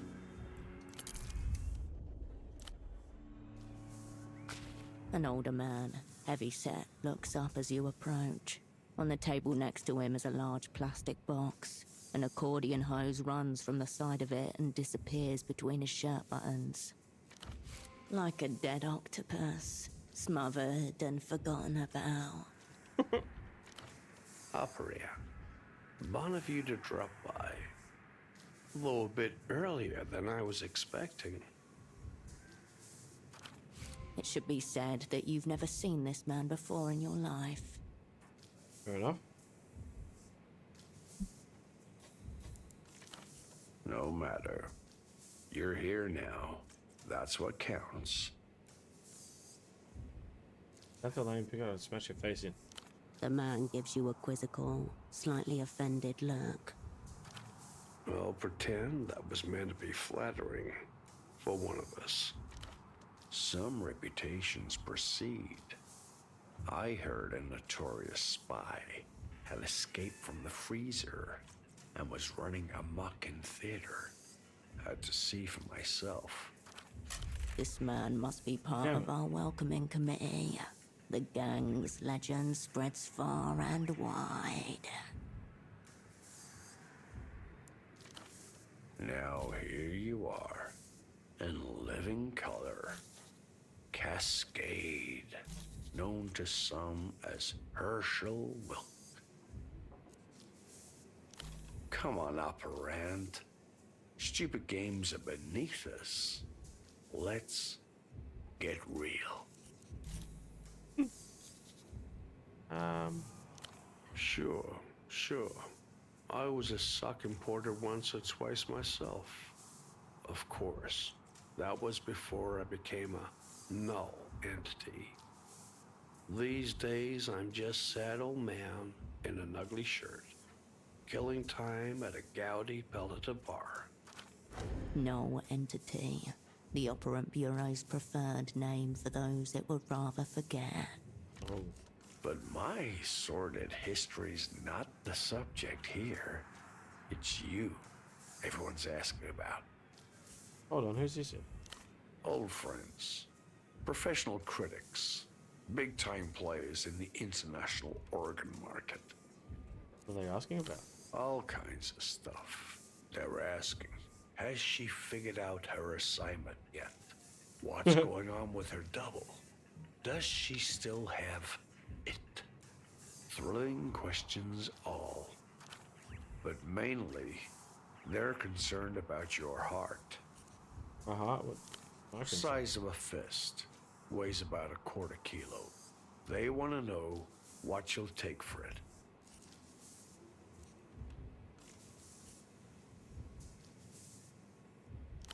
A heart with history. There's connoisseurs who'd pay a premium for that. Reminds me of a story in the paper. An Azuri cannibal pays another man for the pleasure of killing him and devouring his heart. Gruesome scene. Pretty fucked up. Features a frank and all sorts of unprintable details. One detail they did print, though, was this. A fella who sells his own heart accepts his payment by check. GMs find it uncashed in his blood-drenched shirt pocket. How much was the check for? If you believe what you read in the newspapers, our cannibal paid about 200 sol. The cost of a new set of tires. Plus the life sentence, of course. Mountains. True knowledge usually is. Knowledge. Exactly what you're lacking just now. Yes. The opera have dropped you in a river of shit. Maybe I can help you get yourself out of it. Your heart in. This thing? No. This is just the plastic box that keeps me from shaking the Manus Fati. To shake the hand of fate is to die in this part of the world. Last I heard, the original article was sitting on a desk in a third-level sub-basement somewhere in Nevessa. Story for another time, I'd say. But is that how you became Nolantic? More like a private joke that went a little too far. What are you doing here? This was your old haunt, was it not? See why you're drawn to it. Spacious, decent sightlines. Noisy enough to make bugging impractical. At this hour, the bar is the closest it gets to busy. A half-dozen customers or so chatter, or idly watch a pelota match. The two of you attract no particular attention. Meanwhile, the bartender washes a few glasses in a tiny sink, looking up every now and then towards the television. Yes. This place will do. For what? Our temporary office. Long as we're both in Portofino, of course. As I said, wanted to witness your return to live action myself. Just because I'm bereft of official existence doesn't mean I can't keep an eye on the younger generation. Maybe pass along a little practical wisdom here and there. That'd be nice. And how am I getting on? Verdict still out. Doesn't even seem like you made it as far as your unfortunate double. Almost like you made straight for the bar. Interesting approach. Hold on. How about my double? Strappy coat, glasses, look of sorry bewilderment, gastropod, something like that. Even worse. How's he getting on? Haven't seen him for a few days. True to your reputation, betrayer of bonds, decathlete of disappointment. Unfortunately, that seems to be the modus these days. Chiseling hunks of frostburnt meat out of the freezer and tossing them straight into the grinder. Must be a better way, you'd think.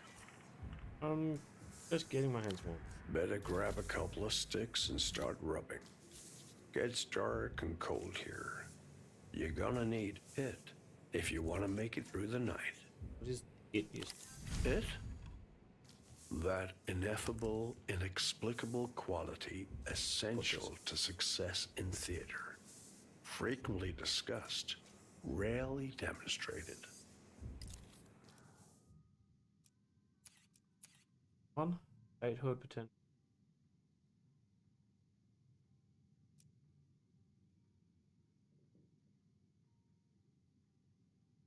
Losers. Nice, give me that.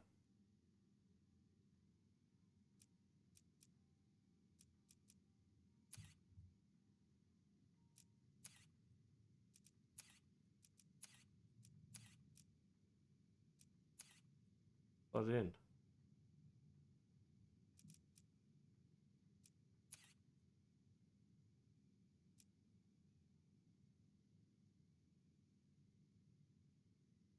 Do it.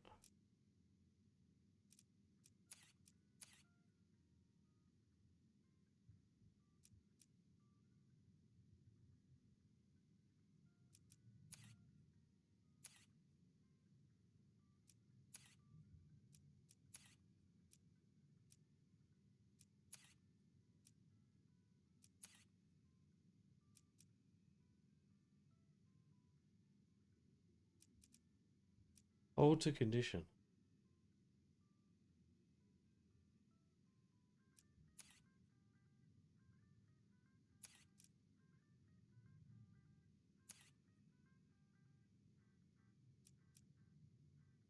Oh. What the hell?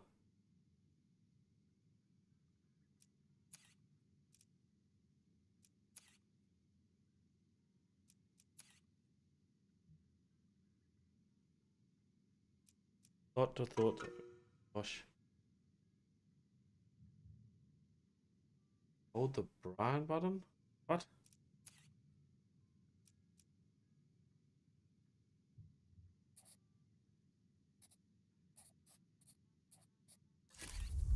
No, I'm gonna go.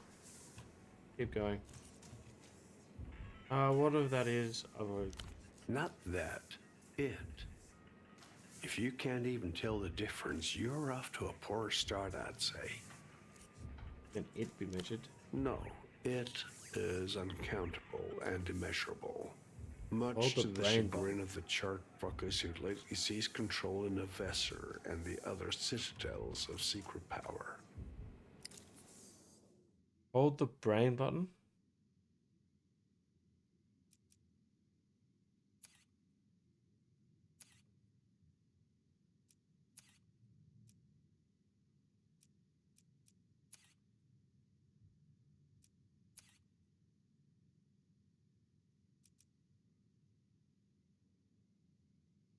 It doesn't work.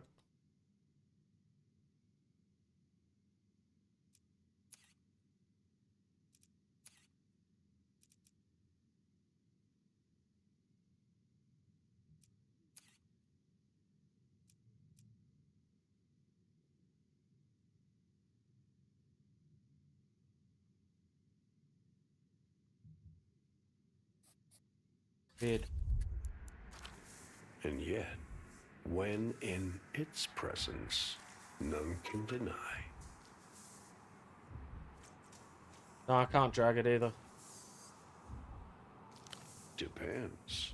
Do you want to grab reality by the face, tear off a false skin, and stare into the abyss of stars inside her skull?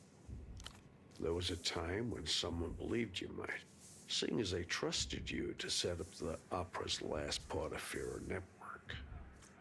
Didn't turn out so hot, if reports are accurate. And yet, here you are, back on the scene. That suggests your it levels haven't totally flatlined.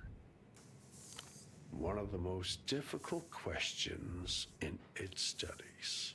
Driven more than a chair of operands and math prodigies to stark, raving insanity. Given that, the consensus seems to be better not lose it in the first place. I think, rubbish. Call it your look of haggard perplexity, assuming that's not just your normal expression. You've been out of the action for 5 years. I've been in this game a long time. Picked up plenty of neat things that could be of interest to you. Hey, give me an example of one of these. Take a recent sample. One of your enemies has set up a secret jail somewhere here in Kisak. Strike a chord. The rich one.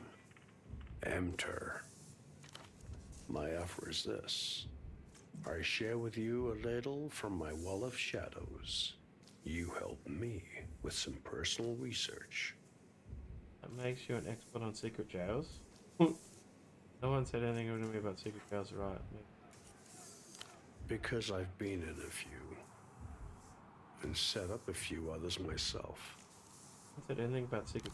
Maybe this rendezvous was a bit premature. Tell you what, let's try again once you've gotten a bit more up to speed. Hold on. I recommend Carmuna, personally. Runs a second-hand clothes stall right by the canal. I'll be here if you want to talk more. Forewarned is forearmed. Who's the enemies? Take your pick. We're nominally In the developed world, that's amateur's home pitch. By that same token, Portaferro was a Lusian penal colony for a long while. Some people think the Weeping Eye are lurking around every corner.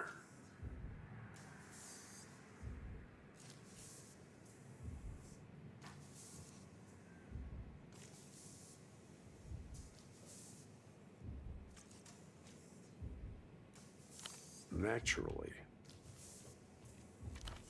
the techno-fascists are really treating the place like they own it again. Operating out in the open like that suggests confidence, I'd say.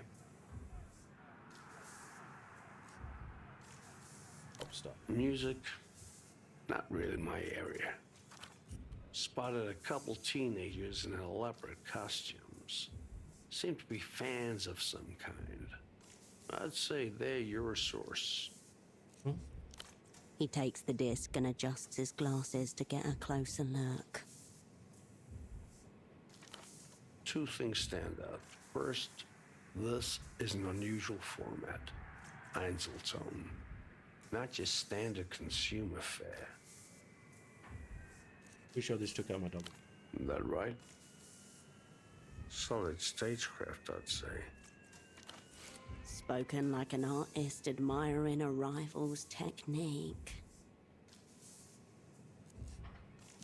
I wasn't talking about you. The artist, Ultravioletta, the Lusian electro pop singer, gone missing, so they say. You, but from a dream. Does it tell them anything? No, nothing at all. Only what's in his red folder. Do you want to hear it? Oh. With a great sigh, the man leans back in the booth and Novessa Born, graduate of the Polytechniker. No partner or dependents, of course. Father was a noted cosmonaut. Taught life sciences before his recruitment. Cryptonyms are never so arbitrary as they're meant to be. When it comes to names, the mind demands something that sticks. Stiglitz. Thomas. the old man's eyelids flutter as he continues. No remark-worthy sexual tendencies. High attention to detail. A mild allergy to his own sweat. Occasional flashes of grandiosity. That last point may sound familiar.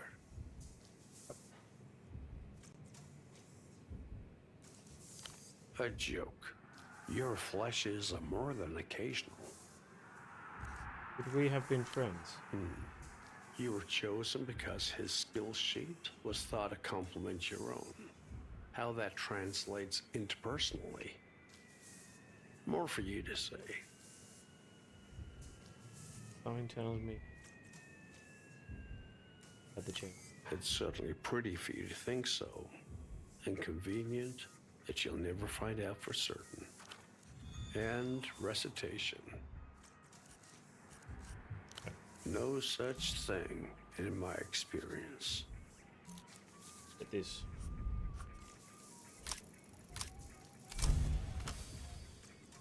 Oh. A hiss, followed by the frantic clack, clack, clack of a microfiche reader. High contrast negatives hit the back of your retinas. 58. Collapse of Ildeser's Grand Bridge. 60. LaPlage's royal family liquidated. 63. Suppressed uprising in PR Yoffi. 67. The Agora minor blackout. No direct attribution possible. Cross-references simply point to one figure, skipping in the margins of history. Cryptonym redacted. Date of birth redacted. Nation of origin disputed. Joined the opera late 40s. Declared null entity in 69. The microfiche reader clacks a final time, settling on a monochrome picture. Beneath it, a nom de guerre. His fleshy cheeks pull his mouth into just the slightest approximation of a smile. A name whispered among tutors and veterans, invoked like a demon from a lost mythology. Warms the heart to know people still talk about you when you're not around. You're a traitor to the Opera and the People's Republic. You're a cool independent operator. You're an Oh. I've been called many things, Operant. Cool isn't one of them. Teach me to grind, heartless master. Stick around. You may have a chance to find out. The box hisses. He puts a cigarette out in an empty schnapps glass. Till next time, Operant.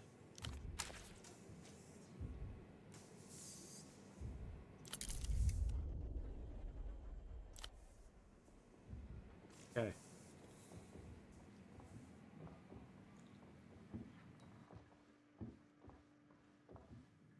Oh, go up.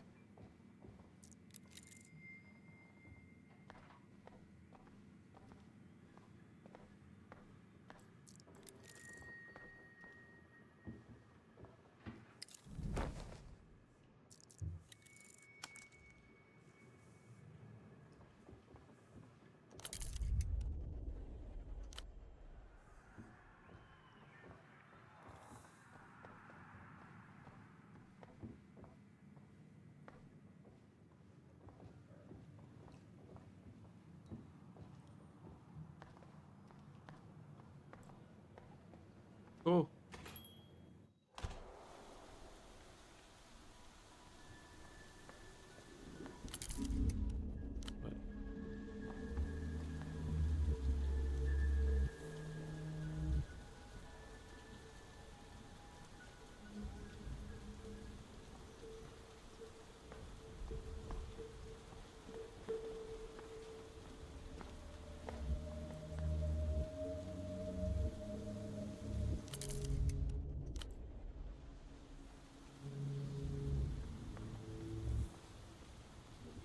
It's my hotel.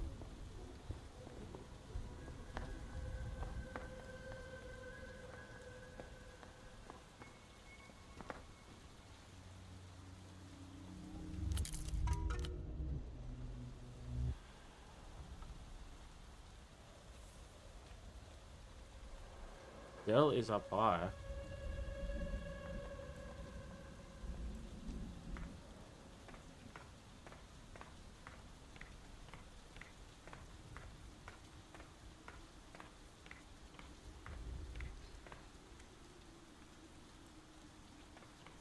You step up to the terminal again. Available commands. 1. Line diag. 2. Trunkmon. 3. Network. The screen flickered. Line diagnostic mode. Enter line diag node 04P03. Tone OK. Status. Active uptime. 8,132,440 minutes. Route map. Trunk A02. Keysock hub 3. Exit 9. Loop length 2.7 kilometers. Voltage minus 51.3 VDC. Current 21.6 MA. Load coef normal 0.91. Pair ID 7C12T.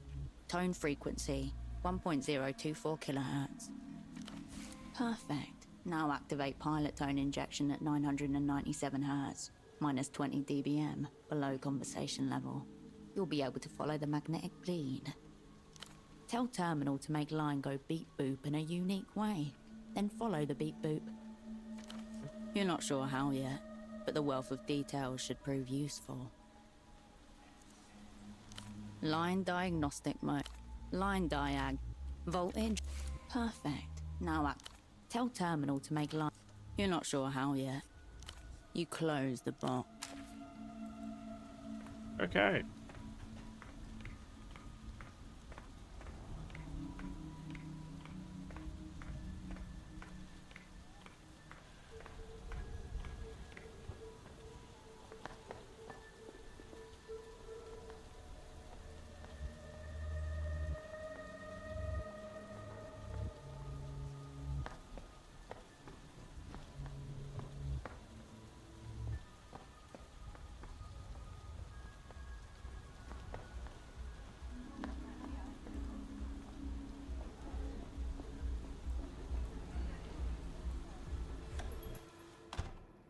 can I...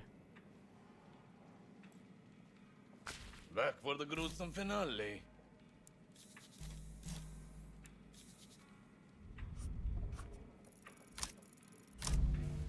Oh,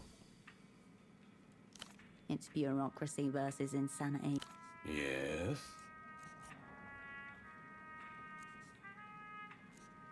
You've made the gesture already. You can't back off now. You lift the bottle to your lips. Your gag reflex activates. You puke into your mouth, swallow it, almost puke again. Ha! Pathetic. I have seen actual children in party alley consume drugs with more dignity. Spiritual anesthetic. My own brand. Ethel, snatched from the jaws of methanol. And just a dash of formaldehyde for the kick. But all that in life, Mama. Formaldehyde is just how you preserve the tissue. In any case, you're not a board nut. That much is clear. Those bureaucrats would sooner self-amputate than take a risk on an unknown substance on my desk. so are we good? Fine, but be warned. One whiff of board fuckery, and gruesome public suicide is back on the agenda. The doctor doesn't appear any more professional behind the desk than he was on air. Woohoo! Now tell me, where does it hurt? Was he intensely forgettable? Did any sense of authority flee from him like the plague?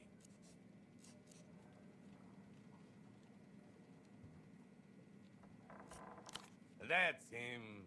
I'm surprised you could even retain his name. Board certified swine. We worked together, didn't you? Is that what he told you? Put it this way. There was a project in which I believed us to be colleagues. While, in fact, he was sawing the floor out from under my feet the whole time. And referring the dream study. Yes, my visionary research program that he leached off of me. And with the backing of the astronomical grants from those MTER fuckers too. I knew they were going to screw us, but I went along with it anyway. What are you studying? Visualization. We wanted to see what people see in their dreams. That'd be cool. Flush with foreign cabbage, I was able to design a custom fMRI headset. More portable than those giant washing machines our rivals were using, and crucially, interlinkable. You just plug the subjects in, load them up with modafinil, and boom! Dr. Gonza's subconscious picture show. Smuggling the ethereal objects of the subconscious into the physical world. Glad someone is willing to push the science. Most of the cowards are content with fisting guinea pigs or Fisting guinea detoxifying leaf pigs. matter. The real juice is in intoxicating the population and seeing how long they survive.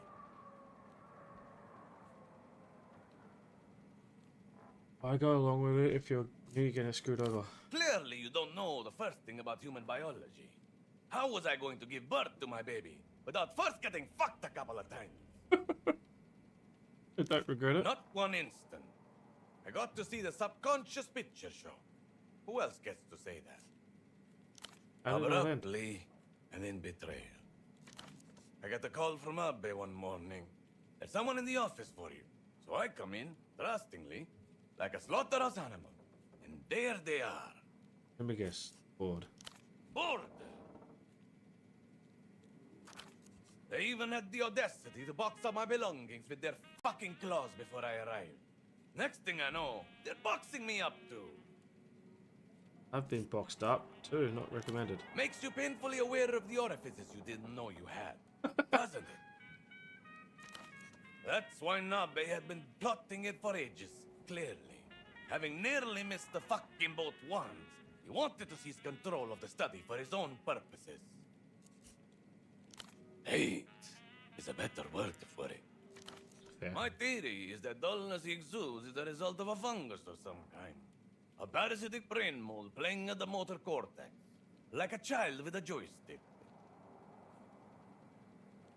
The brain fungus should just kill him. Eventually, sure. There are plenty of fungi that control ants and beetles. How much more difficult can a mediocre doctor be? That's why you hate him. You think he was an architect? Architect?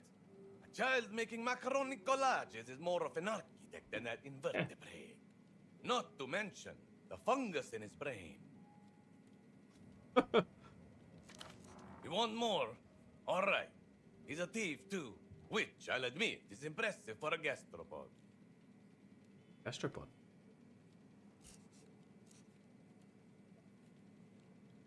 That's why he's holding on to my belongings. I can picture him, polishing my equipment in his sterile little office, running his sanitized virgin fingers over surfaces that remember my touch. It sickens me. Filth soiled by cleanliness.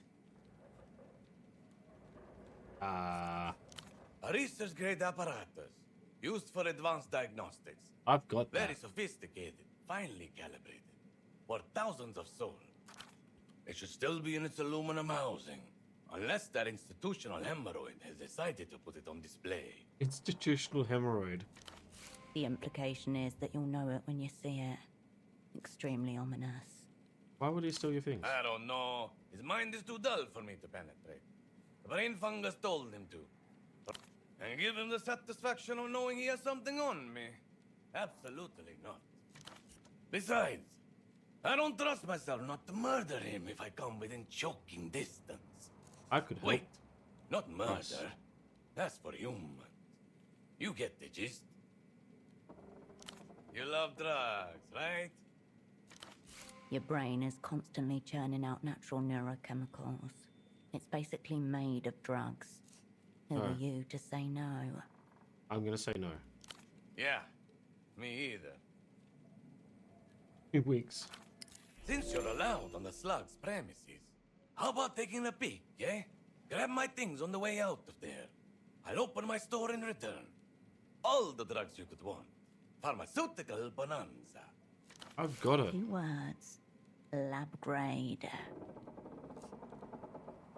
Yes, enough.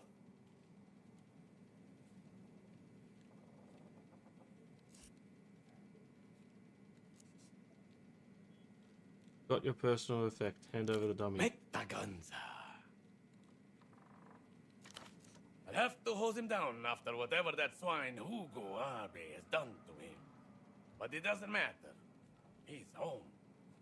Wait, you call him Metagotta? Shut the fuck up. The doctor eagerly reaches for the wiretapped medical dummy and stares lovingly into its eyes. If I have an area, I'll give a... Next time you should get the payment up front. I could fuck you over, you know. Most in my profession would. Here, let me know if you need more. Store's open.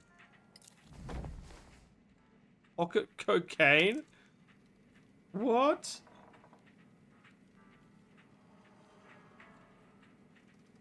I got pocket cocaine. Oh my god.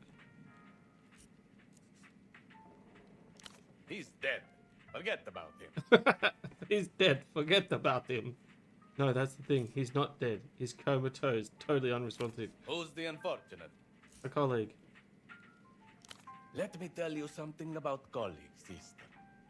By and large, the most vile species of sniveling, rule-following, authority-sucking vermin shit. ever to stain this earth.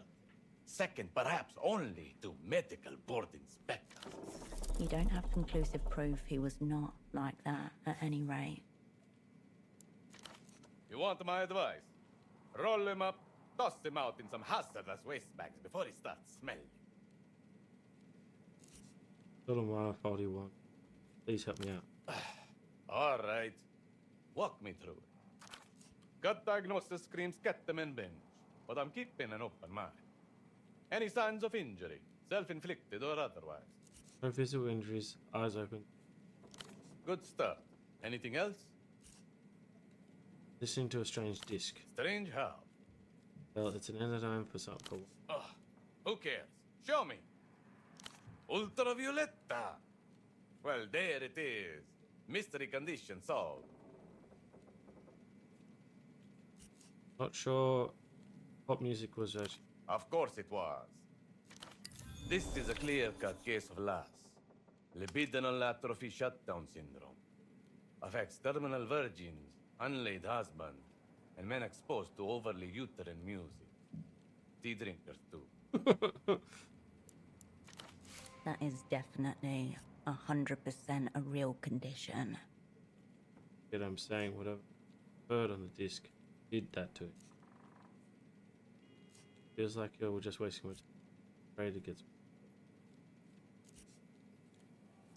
No sexually satisfied man would listen to the sad shit by choice.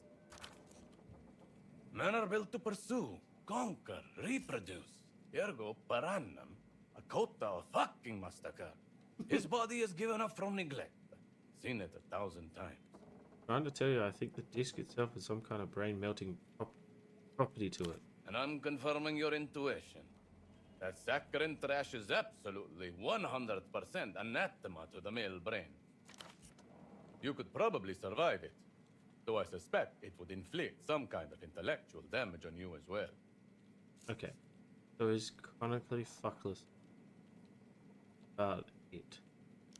The doctor opens a drawer and slides towards you a baggie with a small medical stamp inside. What is it? Anti-last treatment. It'll wake up whatever's left in him to wake up. And if that doesn't work, end of the road, sister. Cut him loose. Pardon, what's in this? This is a proprietary formulation, soon to be patented. That's as much as I can tell you. At least? I'm on it right now. He shrugs and glances across area. Home recipe, mama. I can out-erect any man, anywhere, anytime, dead or not. I can't get all that from liking Ultravolta. No man likes Ultravioletta. He's buried in the depths of erotic despair. He's so far down the hole, he probably doesn't even know what happened to him. I really don't think sexual melancholy is behind this condition. Then you know nothing of sexual melancholy. But all right, let's pretend my expertise is worth fuck all. What's your working theory, Dr. Plainface? I don't have one. All I know is that I didn't get a chance the last time to stop it. Or something you couldn't have pulled the plug before. Or sexual neurotism by sufficient claim eroded this. People don't break all at once, erode, and no one notices until it's too late.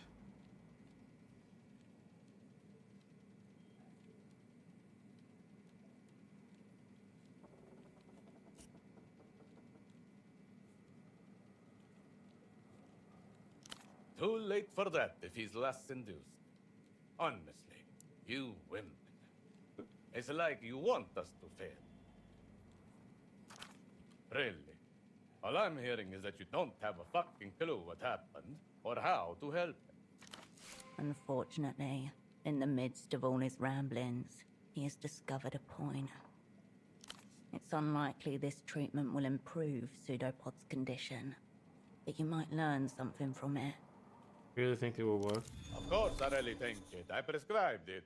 Easy delivery. Just let it dissolve on his tongue.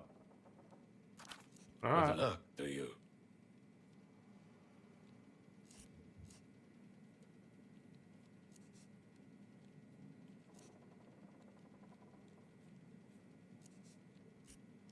Aren't we fucking all?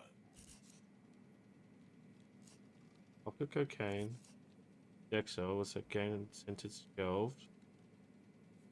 +5 delirium? Why would I want to do that? +7? Why do I want to do that? What the? How many The steps? site of some kind of humanitarian catastrophe. The surface of Gonza's desk is buried under unopened envelopes, pill bottles, loose syringes, and pens. Atop the pile sits a child's drawing of a two-headed horse and a crumpled note with a few scrawled phone numbers.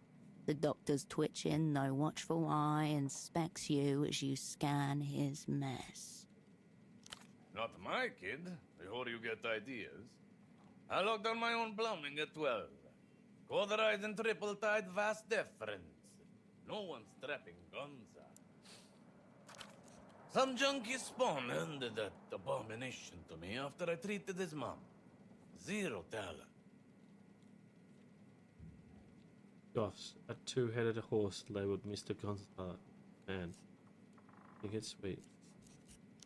No, it's manipulative. Her mom probably wrote that and shoved it into her kid's hand, trying to guilt trip me into free drugs or a paycheck. Blue They're syringes. decorative. You a collective envoy? That's how the board gets you. Open a government threat and it becomes a conversation. Keep those things sealed, and then you have their fear. Bottled. The doctor drums his fingers on the dirty desktop and stares bitterly into the middle distance. Righto. Now let's see if I can help him. I gotta find my way back though.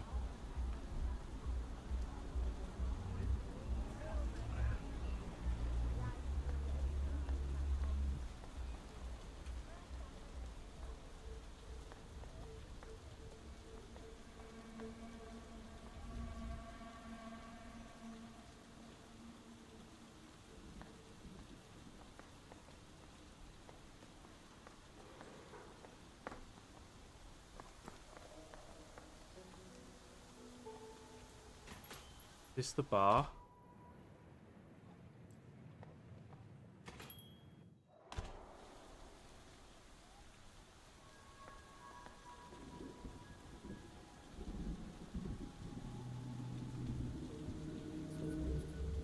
Can I do this now? Can now.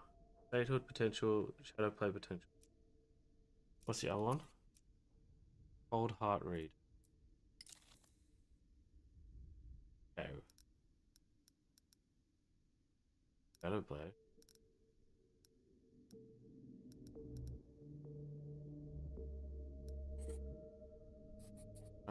Shadow play. What's my cold read though?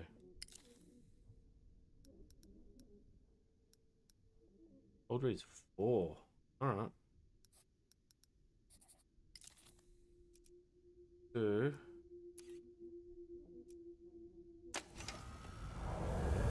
This is a dangerous path you are traversing, Cascade. In the subterranean halls of the opera, the ancients are whispering about you. They're saying Cascade has gone looking for it. What is it?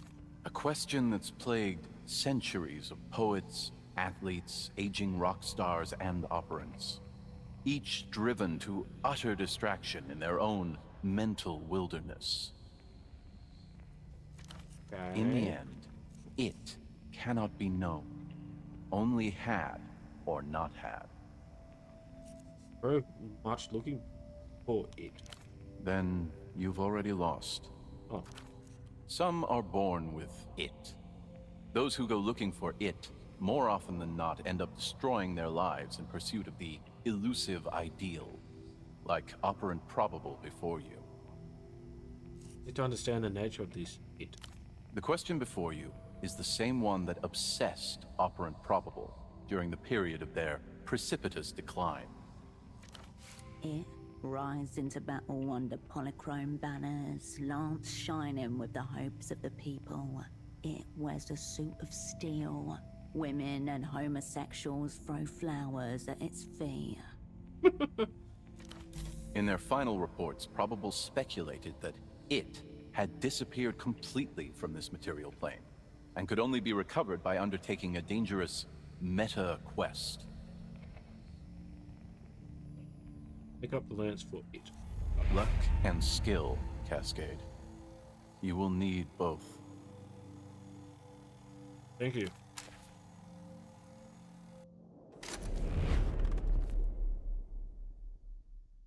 Wow.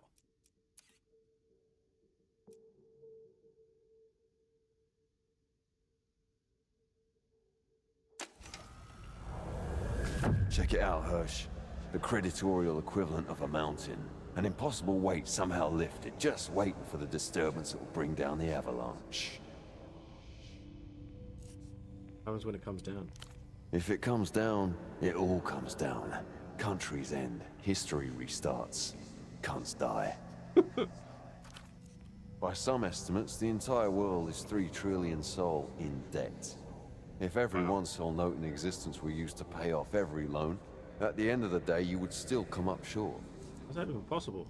Inflation and compound interest. The abstract miracles of modern finance, holding aloft a juggernaut of debt. The good news is, it doesn't have to come down. Huh?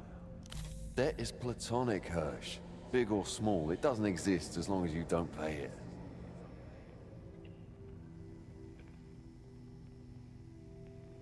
Okay. Oh, let's keep this birthday. Now you're talking. Your new imaginary girlfriend is called Credit, and you can do whatever you want with her.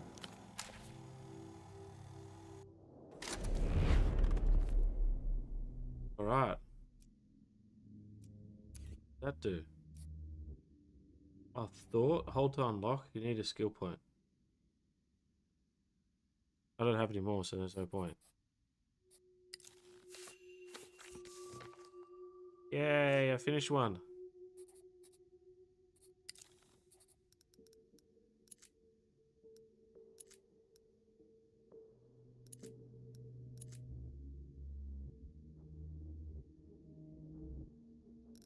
Right.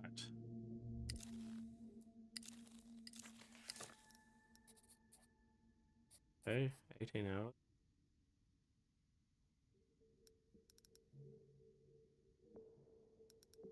So, this gets me a lot of trouble. More nerves.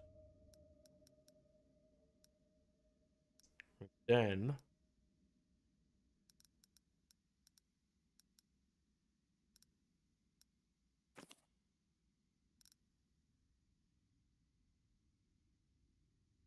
oh wait.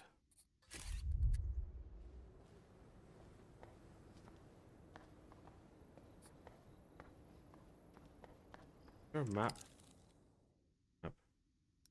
Okay, where am I?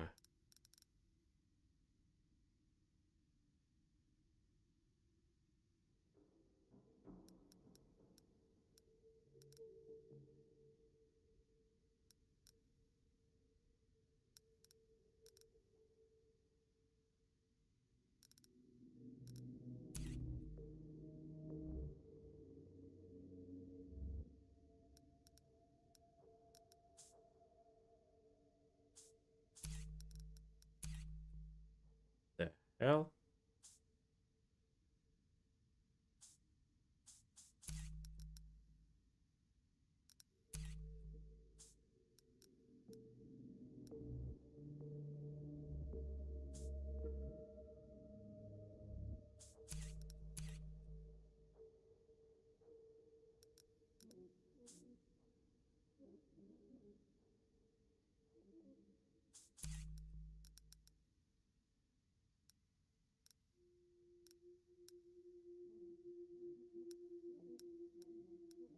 Yeah, I'm gonna go down there somewhere.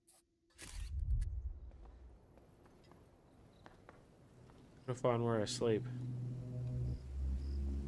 Somehow.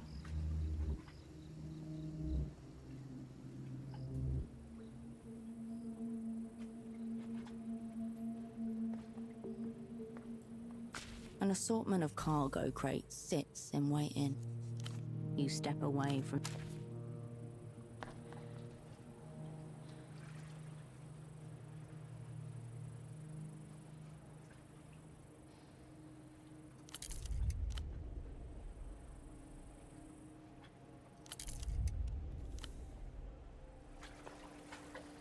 Yes. The brightly coloured refreshment. The refreshments remain dormant in their...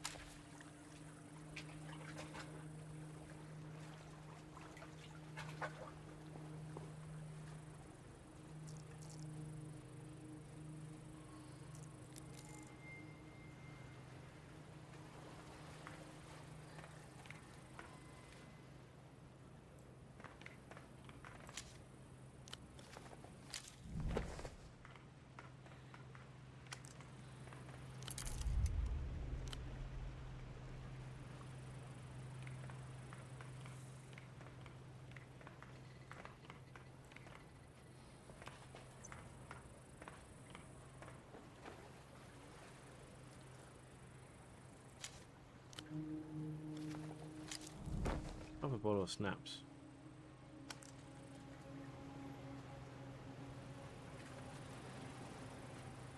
What?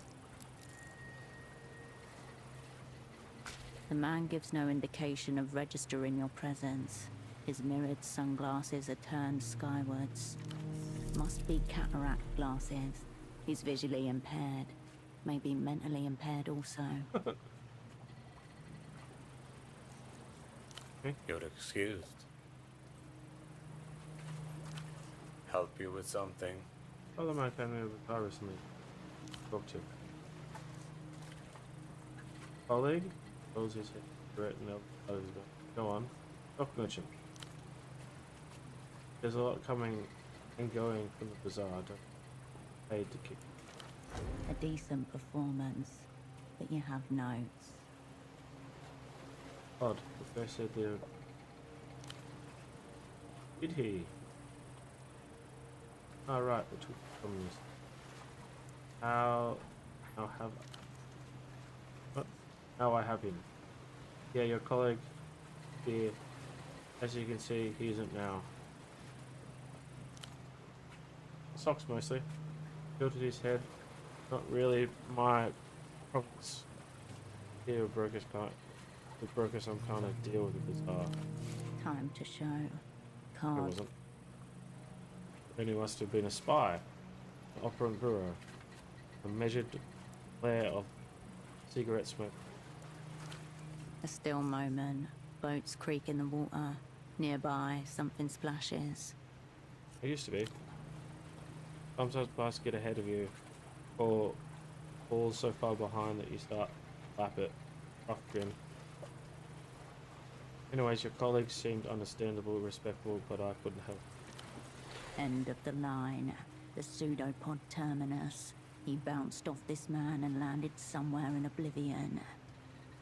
Or a disc.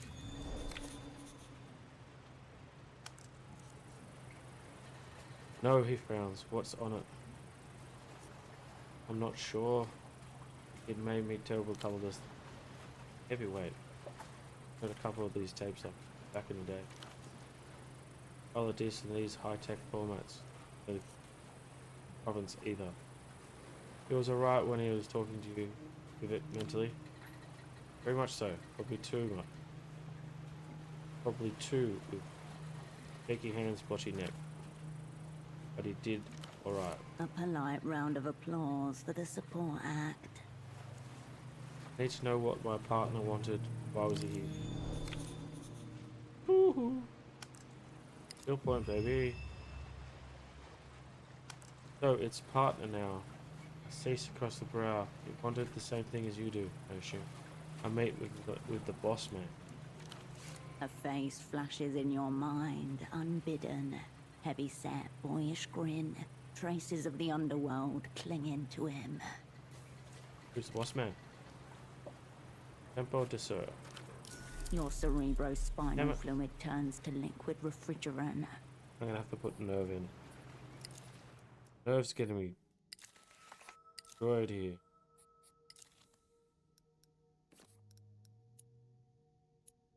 Ah, why? What? Alright. Tempo del Sur, mid-tier deity in the local underworld. And once your asset, cryptonym Taxman. Also someone you once called a friend.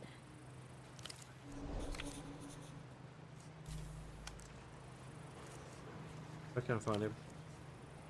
Boss man is the bazaar. Edge of the smoke. He's everywhere you look. Fired my partner after him and returned him. He came back. Had to turn him away 4 times. He smooths back his hair on the table. After that, I lost track of him. But he didn't exactly walk off on purpose. As the sun smears across rooftops, a man with a briefcase full of carefully folded socks sits on a metal bench. He sits there for a long time, considering the tangle of alleyways that surround him. I'm proud of him. Oh, that's nice. A slow drag.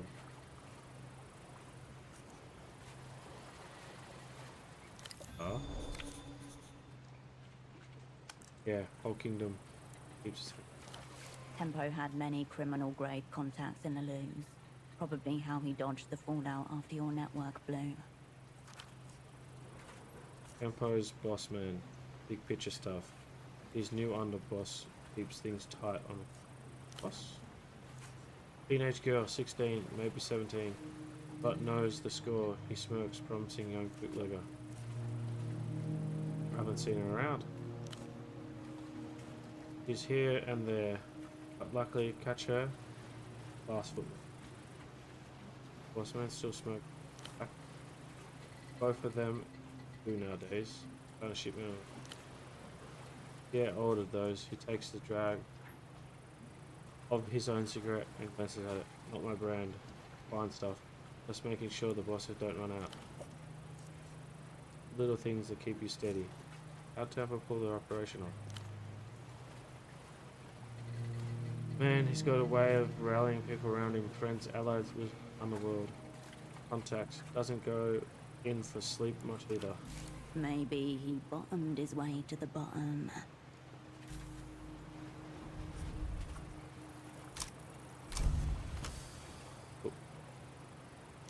Because his name is Pseudopod, and the hushed arena awaits a different spy.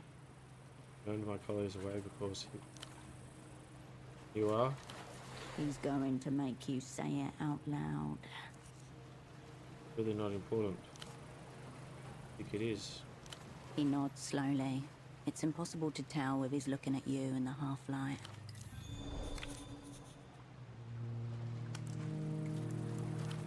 A rough voice down the splintering phone line. No silly cunts. Cascade only, person to person. Cascade or nothing. Shards of both past and present collide. In the wreckage, a jagged pattern forms. 1.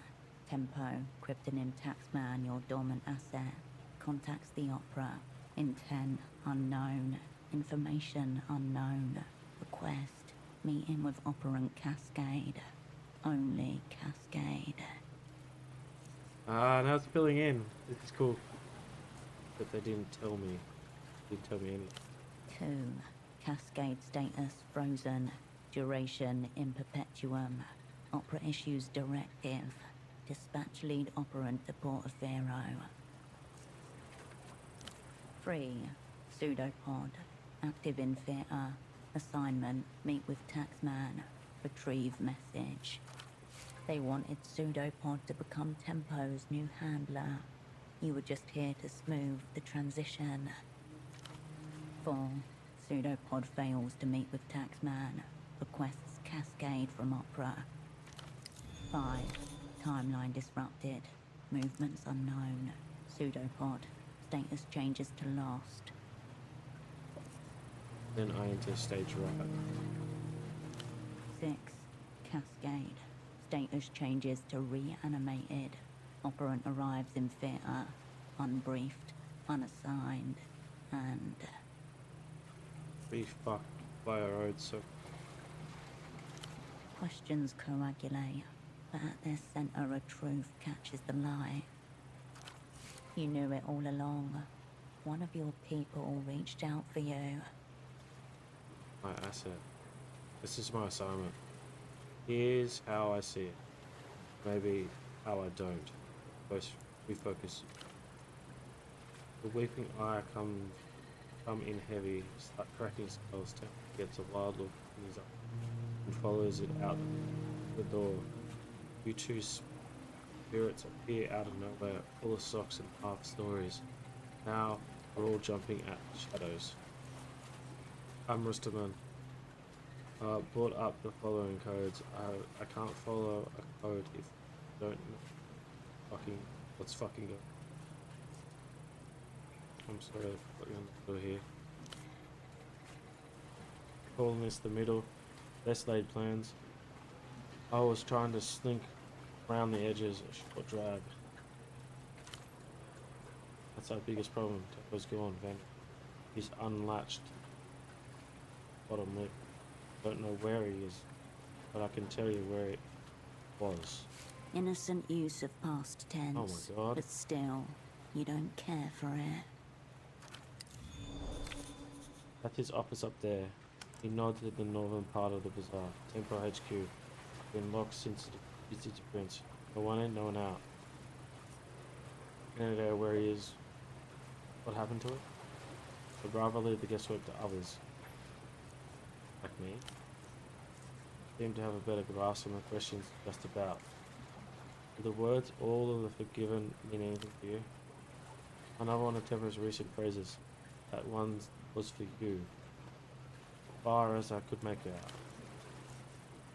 I passed it on to your colleague, thought it might get to faster.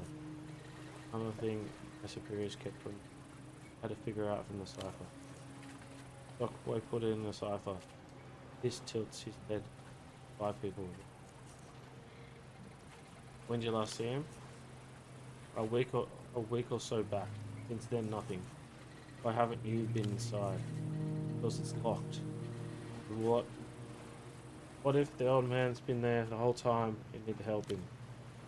He's not. Person and place misaligned. Pass the hand over in the bazaar. Wherever he is, he's not there.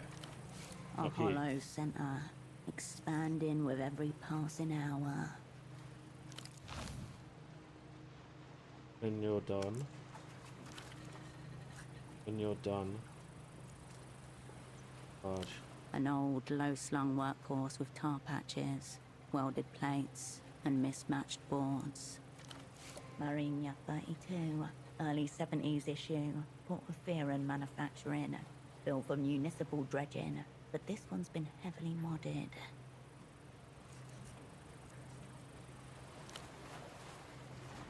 And worse has happened to get through. He's got a few more years left. He wraps his knuckle on the cabin roof. Wait. On the barge? Is that? Most ships are named after stars. We name them after lost sailors. Carve the name in the prow. The dead will watch the waters for. Long dead hands carrying the hull, white fingers in the brine. Nice thought. Lots of additions. What's your name? Boatman. That's just what we call you. I'm not complaining. Let's try again. What's your name? First name? Boat. You know where this is going, right? You're not going to just walk into it. Definitely not your first name. Awful, but mental of you. Right, the last name? He stares at you and keeps staring at you. Man. Noted. Thank you. Touche, Bushman. I enjoyed that. Anyway, a lot of bootleg goods here. Where they come from? Where'd they all come from? And some are produced locally, textiles, and the easiest way. Got some artisans in Hill of Pigs. Other things like toys need to be brought from. There's small manufacturers scattered along whatever coast. Those are rentes. Coast familiar with treasures, off-book factories. Other crates have to cross a few borders. Finally, interest in ministry mass culture. Because the Lutherans don't mind a little culture leaking these days. In fact, they encourage it. Government thing, shadow program. I don't ask too much about it, he shrugs. Merchandise gets shifted and no one sells it. No one selling it gets disappeared. It lose. Look out.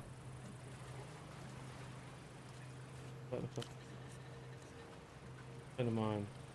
Raises his hand, looks around, loves his cutting edge. Guessing portfolio port authorities are on it.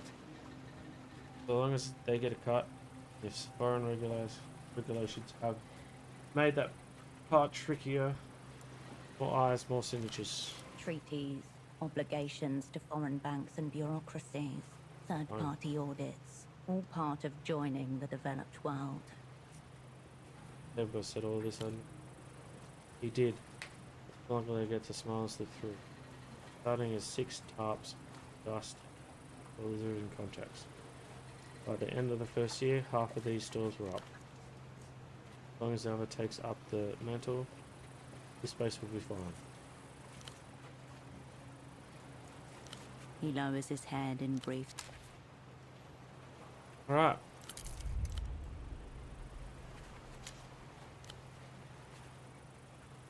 Otherwise, this. See that? Them on. Who's are they? Old read.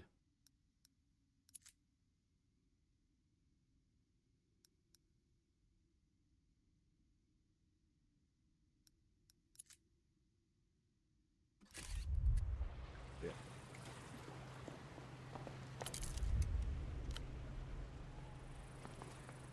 I got on a map.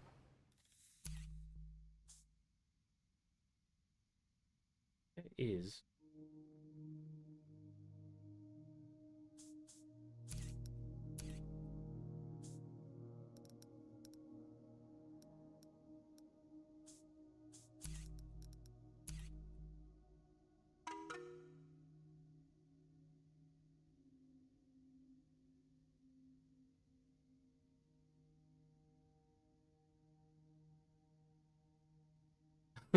Sorry, bro.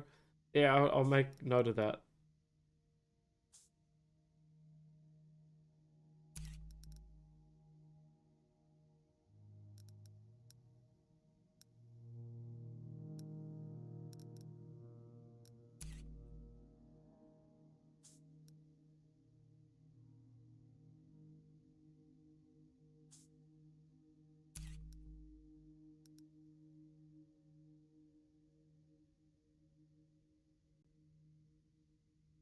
Right, so no muffling while I'm talking. Cool. Gotcha. I didn't know I was doing it, sorry.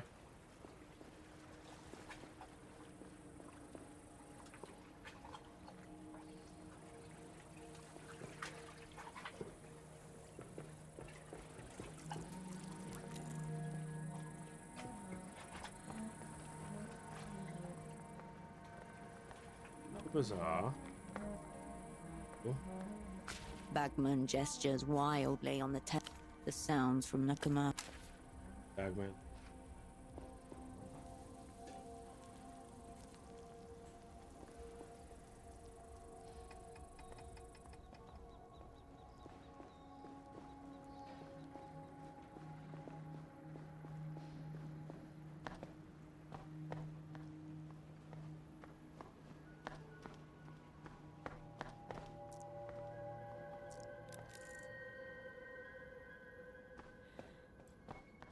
Hey, I found it.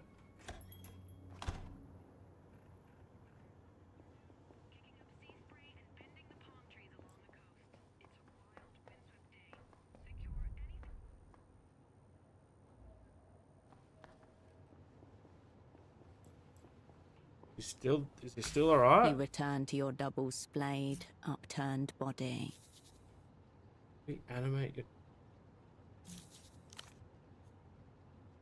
Oh, wait, what was it? What did I need? You return to your double-splayed, upturned body. Okay. If I go...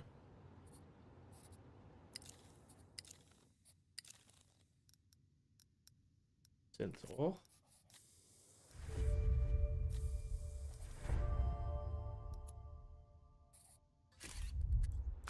You return to your double-splayed, upturned body. Can I redo it? You cannot retry.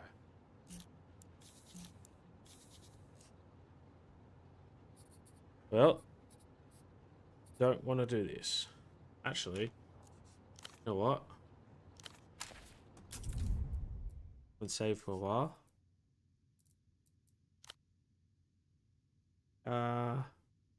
Woo.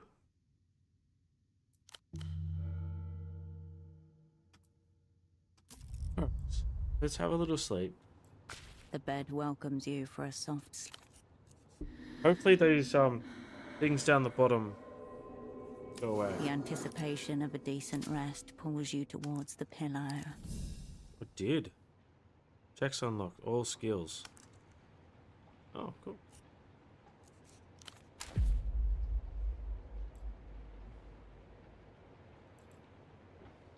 Peeling wallpaper hangs above your bed. Faded patterns. A great void Yay, of sensor worked. expression. Perfect place to hang a A poster. shadow from a passing aero tram crosses the wall momentarily. Flicker of light arranged by Osmo, as if it winks at you. Hang up the reality situation. Bergman watches on approvingly as you secure his position. Yeah. Consider what you've done on the wall.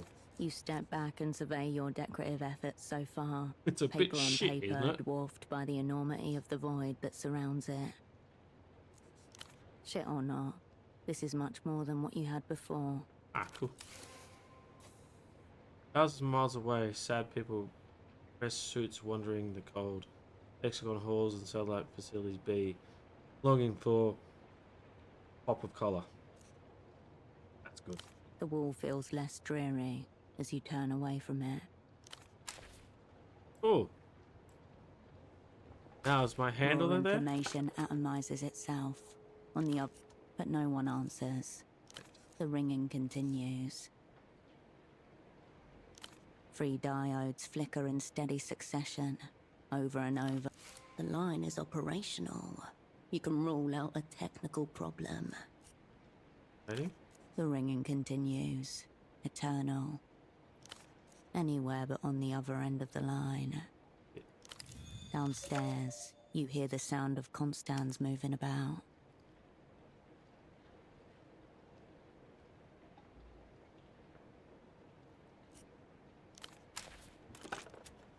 Okay.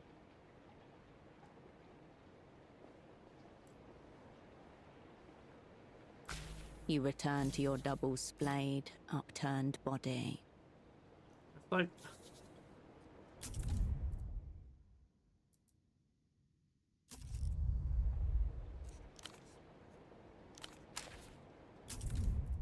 Okay, I'm gonna save that.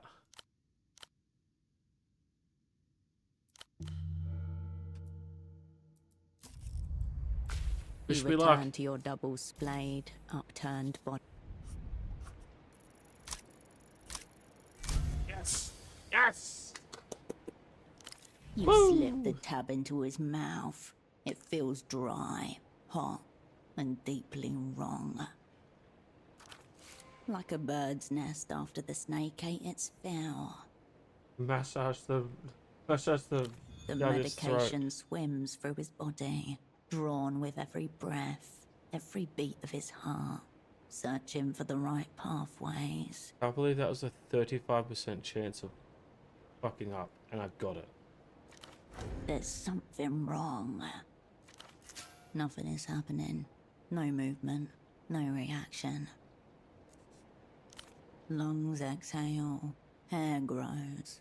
Nothing remarkable happens. Hiss bruise. Nothing at all. At all. Doctor. The rhythm of Pseudopod's pulse dances like code against your fingers, speaking the truth. Thump, thump, thump. Shine light into his eyes. You take out your lighter, press the flint wheel to its familiar groove in your thumb. It strikes, first time. His pupils do not contract. Nothing. A ripple of goosebumps across your back. In the absence of immediate danger, the fear crosses you only delicately. A whisper upon your neck. This is not an unconscious body. It is a breathing corpse. Breeding corpse.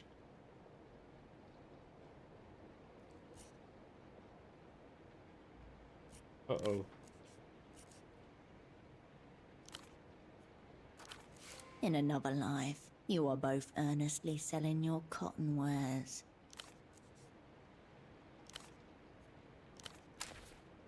Alright, so that didn't go as planned. Damn.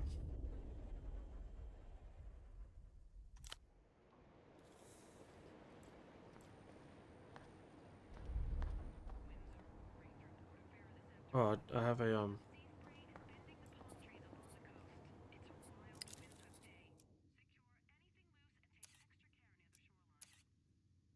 How long do they have left? 10 hours. Not good.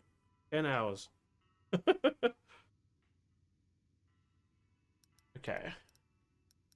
They're all pretty good. Put back a nerve.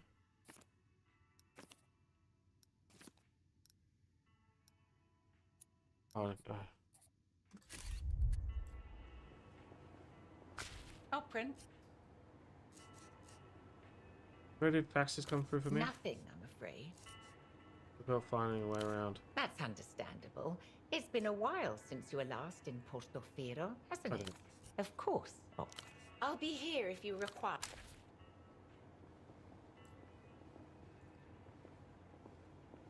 Bagman gestures wildly on the television screen.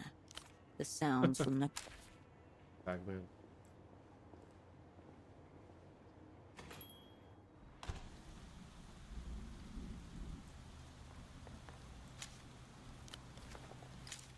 Hey.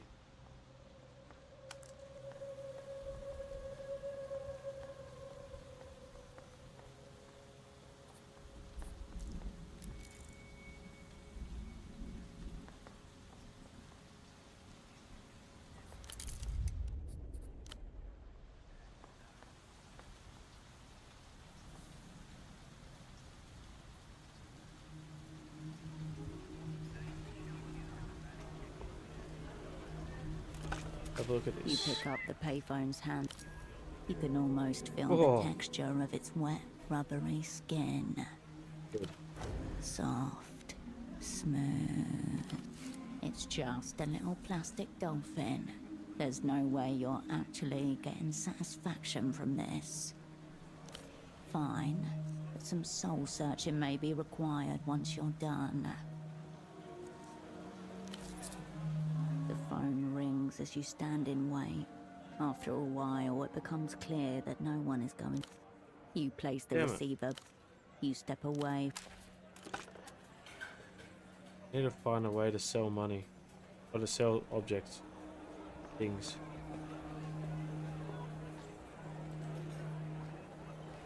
The fire exit remains ajar, all wedged.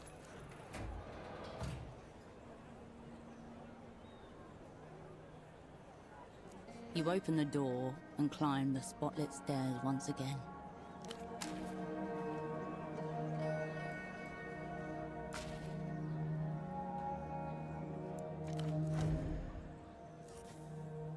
First time. This is not the first time you've hacked in a phone terminal, though it's the time you haven't able to delegate the task. Machines are simple, Harsh. Just got to know what commands to give them, and they do the rest for you. Radian's fingers dancing, each input a new incantation. The ember of his blunt pulsing with every keystroke. A sorcerer within his haze. Where is she? There's one piece of advice you remember giving me. These. If you ever get stuck, you do what you do when among human company. Ask for help. You can literally type it in. 3 possible inputs, cold and toneless. 1, network. 2, diagnostics. 3, quit. Network should get you the list. Then it's just a matter of finding it. Load in network. Pixels wink in and out of existence before slowly etching themselves into something larger. A chaos of blinking black squares, apparently random, and yet cohering into a shape that stirs something in your mind. Whoa. Before you, Portofero's wireless network, a constellation of flickering nodes floating in a landless void. Dormant stars waiting for ignition. Where am I? You're one of the blinking pixels. That much is clear. Which one, though? The mess of black squares swims before your eyes. You have no so idea. close. Empty looking area to the north. You look to a region of the map where only a few scattered pixels blink amid stretches of empty screen. What's the big tangle here in the middle? A a densely populated heart of the city, where terminals pile on top of each other, dozens to a square meter. Specifically, a dual sensors of bootleg bazaars in a party alley immediately surrounding diagnostic. Renotel Diagnostics is intended for official personnel only. Input external device to continue. Oh, okay. Renault technician is such device. Auto negotiate. Maybe he'll let you borrow it. Goodbye. Goodbye. Yeah, I wonder if he's back there.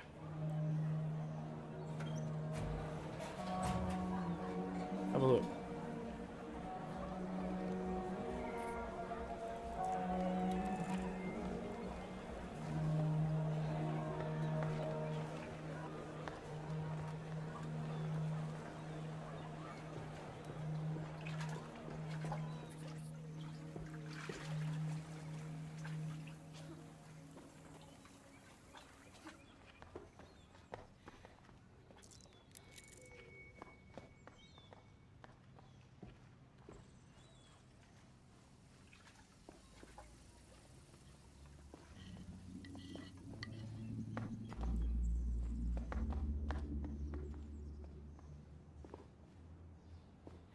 First, we're going to go see the doctor.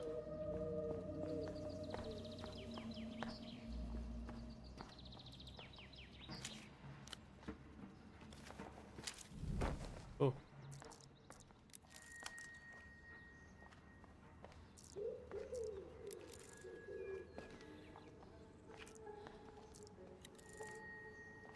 Perhaps he heals. The store has been left unattended. A haphazard arrangement of paperbacks and hardcovers that have seen better days. Get distracted. A handwritten sign teeters on top of one of the stacks of books. Books 10 sol. Magazines 5 sol. Place money in the box. Viva la comunidad. An auto bookstore. Relic of the district's more communitarian heritage.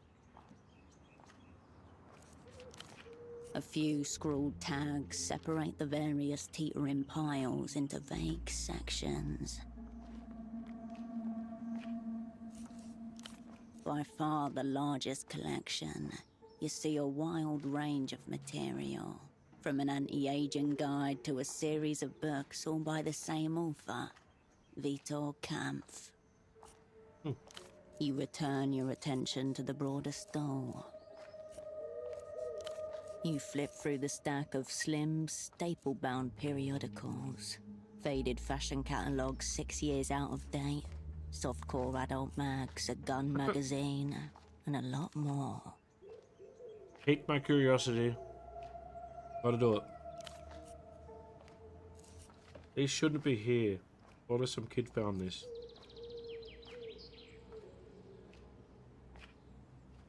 Is this community service? Keep flicking through.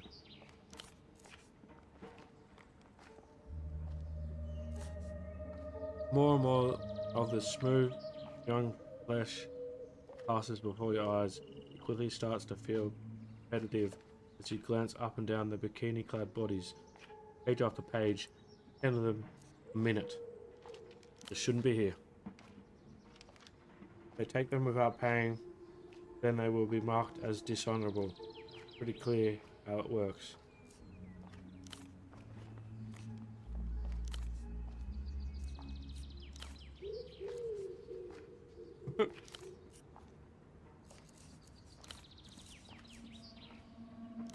You turn away from the Interesting. What the heck?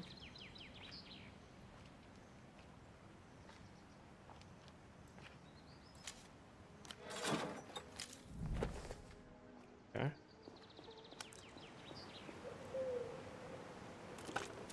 You pick up the payphone's handset. You step away from Another payphone.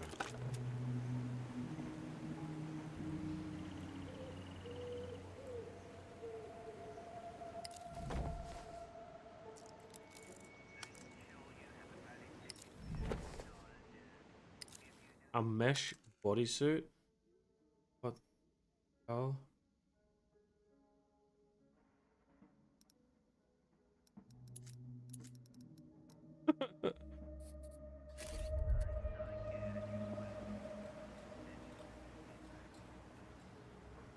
Can I go up here?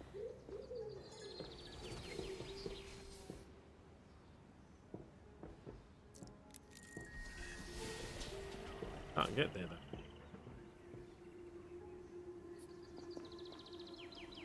Whoa.